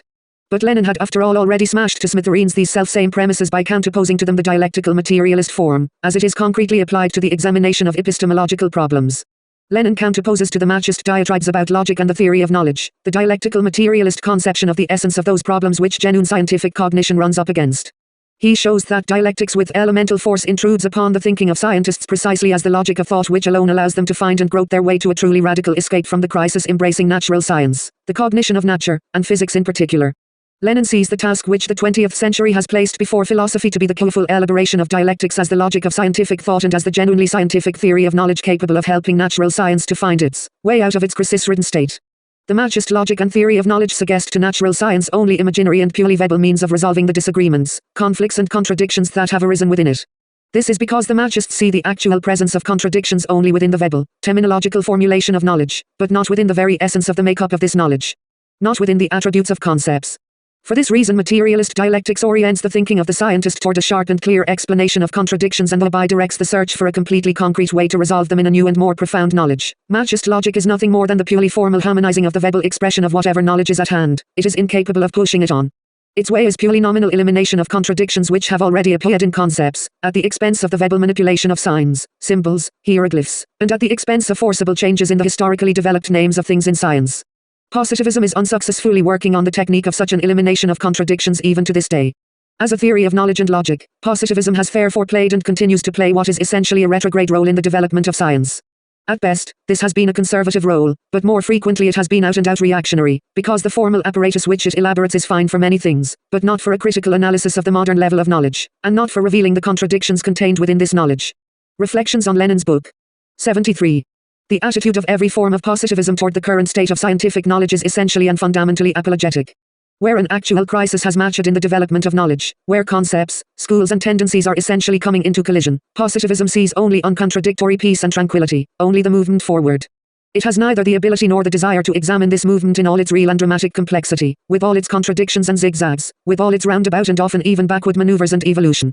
For this reason the positivists are so fond of speaking in the name of modern natural science and even in the name of all modern science, although they actually always speak only for one or another kind of tendency, current or school, which they accept and portray as the universal standard of science in general, and at all times, their orientation is not toward the essence of the matter, but toward the terminology which is peculiar to it and to the manner of expression. They orient toward the literary or verbal form which has come into vogue, toward the fashionable style of thinking, but never, in any case, toward the science which is represented in Marx's capital. Reflections on Lenin's book. 74. Conclusion. When, in his philosophical notebooks, Lenin sharply and categorically formulates his views on materialist dialectics, views which have been polished to the point of becoming aphorisms. He formulates them by no means as simply as conclusions derived from the new critical review of the works of Hegel which he had undertaken. He presents them more as the results of his entire struggle over many years in the realm of philosophy. He had to wage this struggle with the Machists, with the defenders of subjective sociology, with the legal Marxists, and with those tendencies toward a dogmatic ossification of Marxist thought which became distinct among the theoreticians of the Second International. To try to understand and explain the formulations in the philosophical notebooks which are devoted to dialectics merely as the alternatives and antitheses of the formulations of Hegelian philosophy, merely as the materialistically rewect positions of Hegel, means to understand them from the very beginning in a much too narrow and formal manner. Similarly, it is impossible to understand the content of materialism and Empirio-Criticism if the general philosophical positions developed here are seen only to be the result of the polemic with the subjective idealism of the Machists, if they are seen only in the context of this argument. In such a case, the documents which represent two crucial stages in the development of Lenin's philosophical thought appear in a false light. Hence arises the legend, according to which in Materialism and Empirio-Criticism Lenin defended only the general axioms of all materialism, while in the philosophical notebooks he conducted a special study of the problems of dialectics.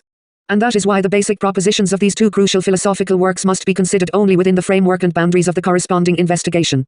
Outside of these limits, Lenin's fundamental positions prove to be not only insufficient, but even inexact.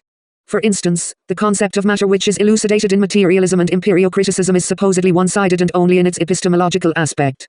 Within the limits of the debate with the Machists, it is said, such a conception would be fully sufficient, insofar as the Machists concentrated exclusively on epistemology, and here it would be sufficient to counterpose to them only the epistemological aspect. If, however, the problem of matter is examined more broadly, without limiting oneself to the task of refuting subjective idealism alone, then Lenin's definition supposedly must be considered to be too narrow. This definition must be broadened, by including within it the particular ontological aspect. The same goes for the conception of reflection. Thus arose the version whereby in Materialism and Empirio-Criticism we are simply dealing with the one-sidely epistemological aspect of the philosophy of Marxism, or simply epistemology. Hence is derived the necessity to complete Lenin's definitions with their particular ontological complement. Reflections on Lenin's book. 75. On the other hand, when reference is made to the philosophical notebooks, to the propositions which are clearly formulated on its pages, then they, too, in their own turn, are interpreted as propositions which are correct exclusively within the context of the special polemic with Hegel, and apart from this context are supposedly one-sided, incomplete and insufficient. In other words, they, too, cannot be taken literally as general philosophical truths of Marxism. It turns out that at no point which is concerned with the materialist dialectic can Lenin be understood literally. He must be understood only figuratively, only with reservations which impart to his theses an opposite meaning. Lenin's monolithic solution of the problem stretched out over many years and actually was a continuation of the same struggle in 1908, in 1914, and 1922. Yet it disintegrates before somebody's eyes into a multitude of utterances which not only have no mutual ties, but which directly contradict each other.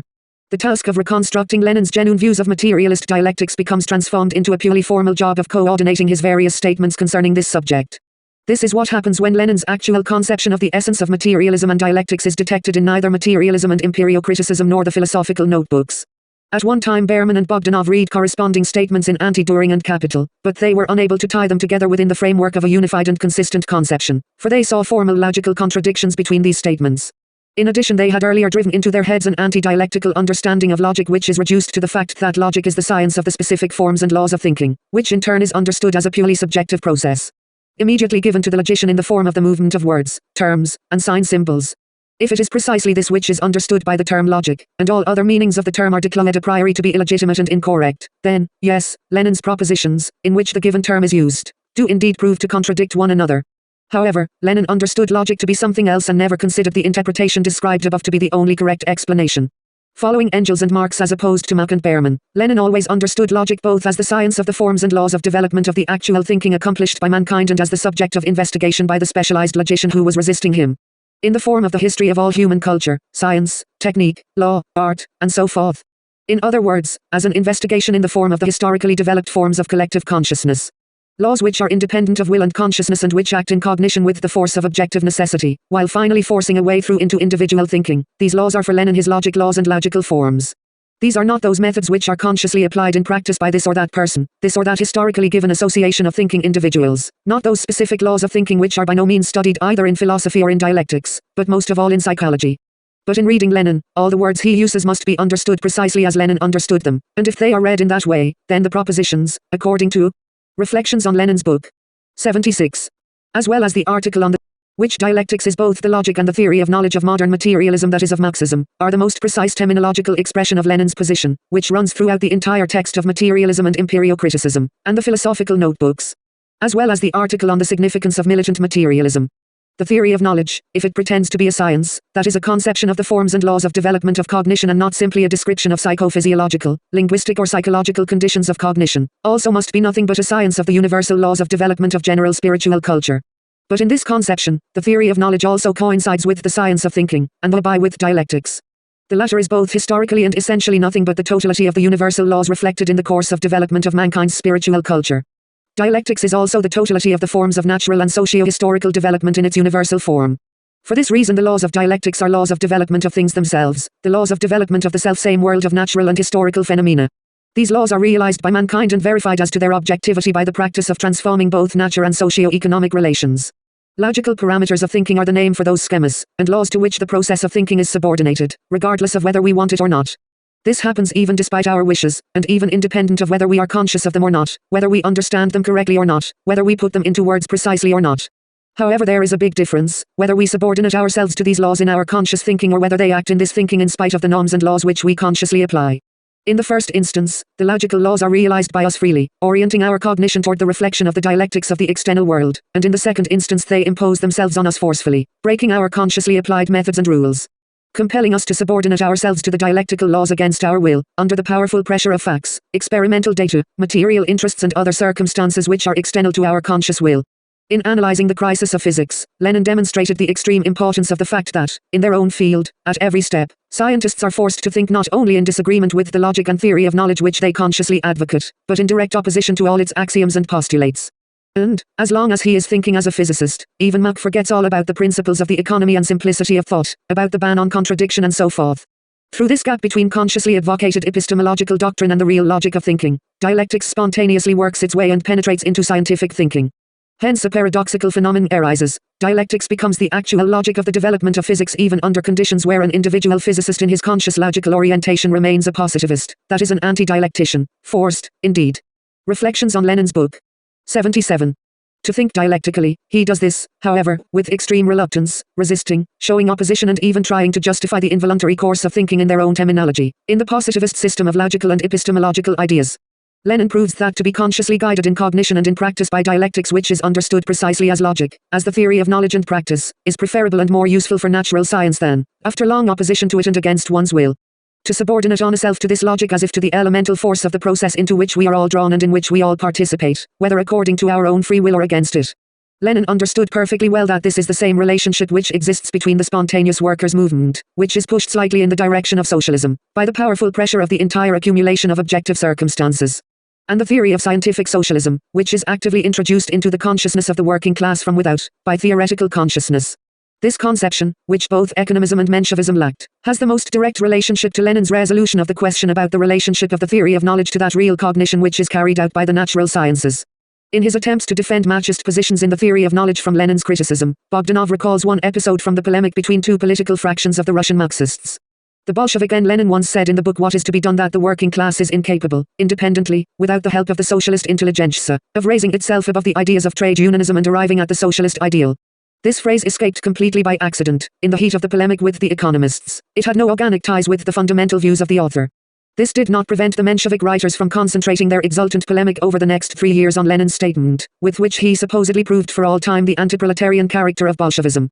I even vaguely recall, perhaps I am mistaken, that they wanted to erect a monument to Lenin for the fact that he had buried Bolshevism among the Russian workers. Isn't this clear? Lenin's position, which fundamentally separated revolutionary Marxism from all forms of tailism, is considered by Bogdanov to be an accidental phrase. But it is most noteworthy that he makes his assessment precisely in the context of the argument over the relationship of a clearly conceived theory of knowledge to the spontaneous development of this self-same knowledge.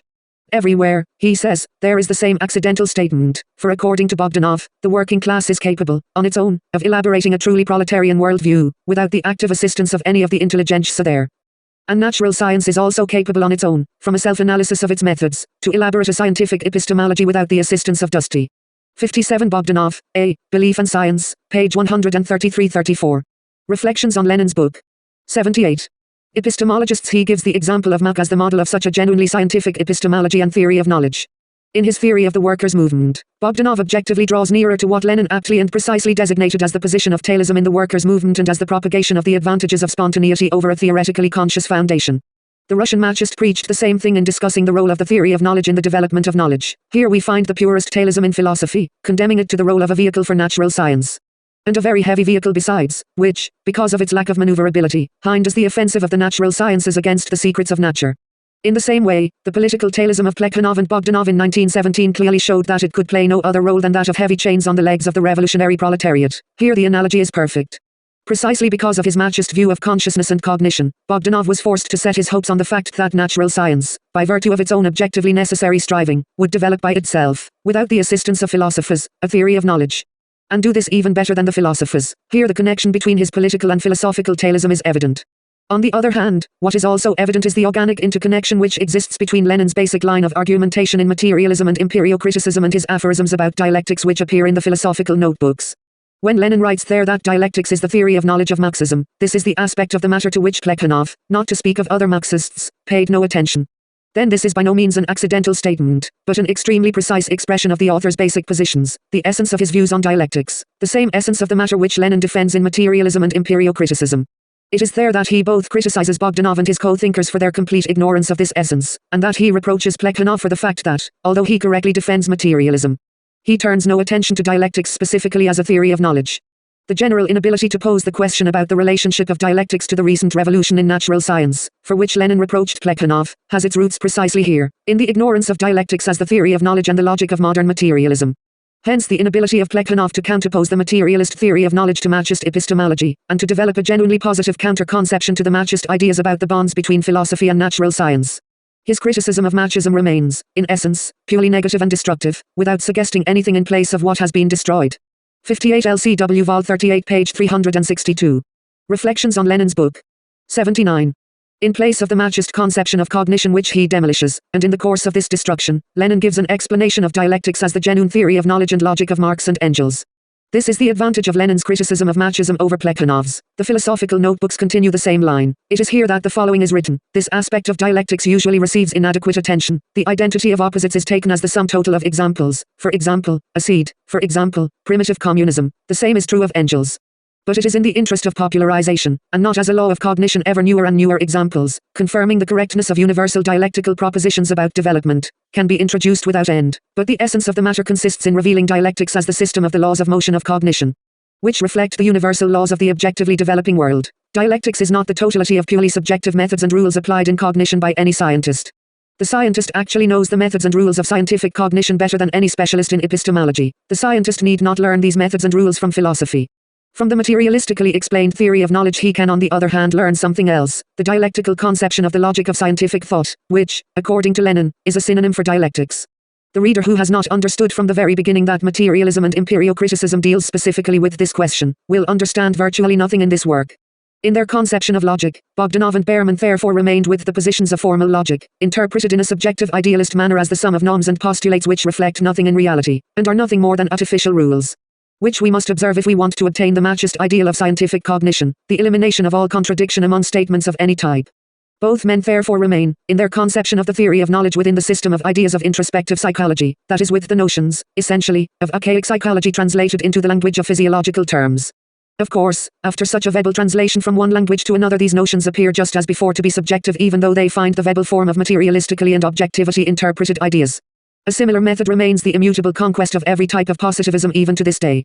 For this reason, materialism and Empirio-Criticism now continues to be the most timely Marxist work in the field of philosophy, where until now the front lines have run in the war of Marxism-Leninism for materialist dialectics, for the logic and theory of knowledge of modern scientific, intelligent, dialectical materialism. This is the war for militant materialism, without which there is not and cannot be a Marxist-Leninist world outlook. LCW Vol 38 page 359. Reflections on Lenin's book. 80. Revolution is revolution, regardless of whether it occurs in the socio-political organisms of an enormous country or in the organism of contemporary scientific development. The logic of revolutionary thinking and the logic of revolution are one and the same thing, and this logic is called materialist dialectics. Materialism and Empirio-Criticism teaches this above all else if it is read in the light of the entire subsequent history of the political and intellectual development in Russia and the entire international revolutionary movement of the working class. History has clearly shown where the path of Lenin has led and is leading. It has also shown the crooked pathways of revising the principles of the logic of revolution from the point of view of positivism. Nowadays matters are far different from the beginning of the century, when very many scientists were hypnotized by positivist demagogy. Now an enormous number of scientists, and not only in our country, have become conscious allies of Leninist dialectics. This alliance is broadening and growing stronger, despite all the attempts of the ideologists of positivism to prevent this.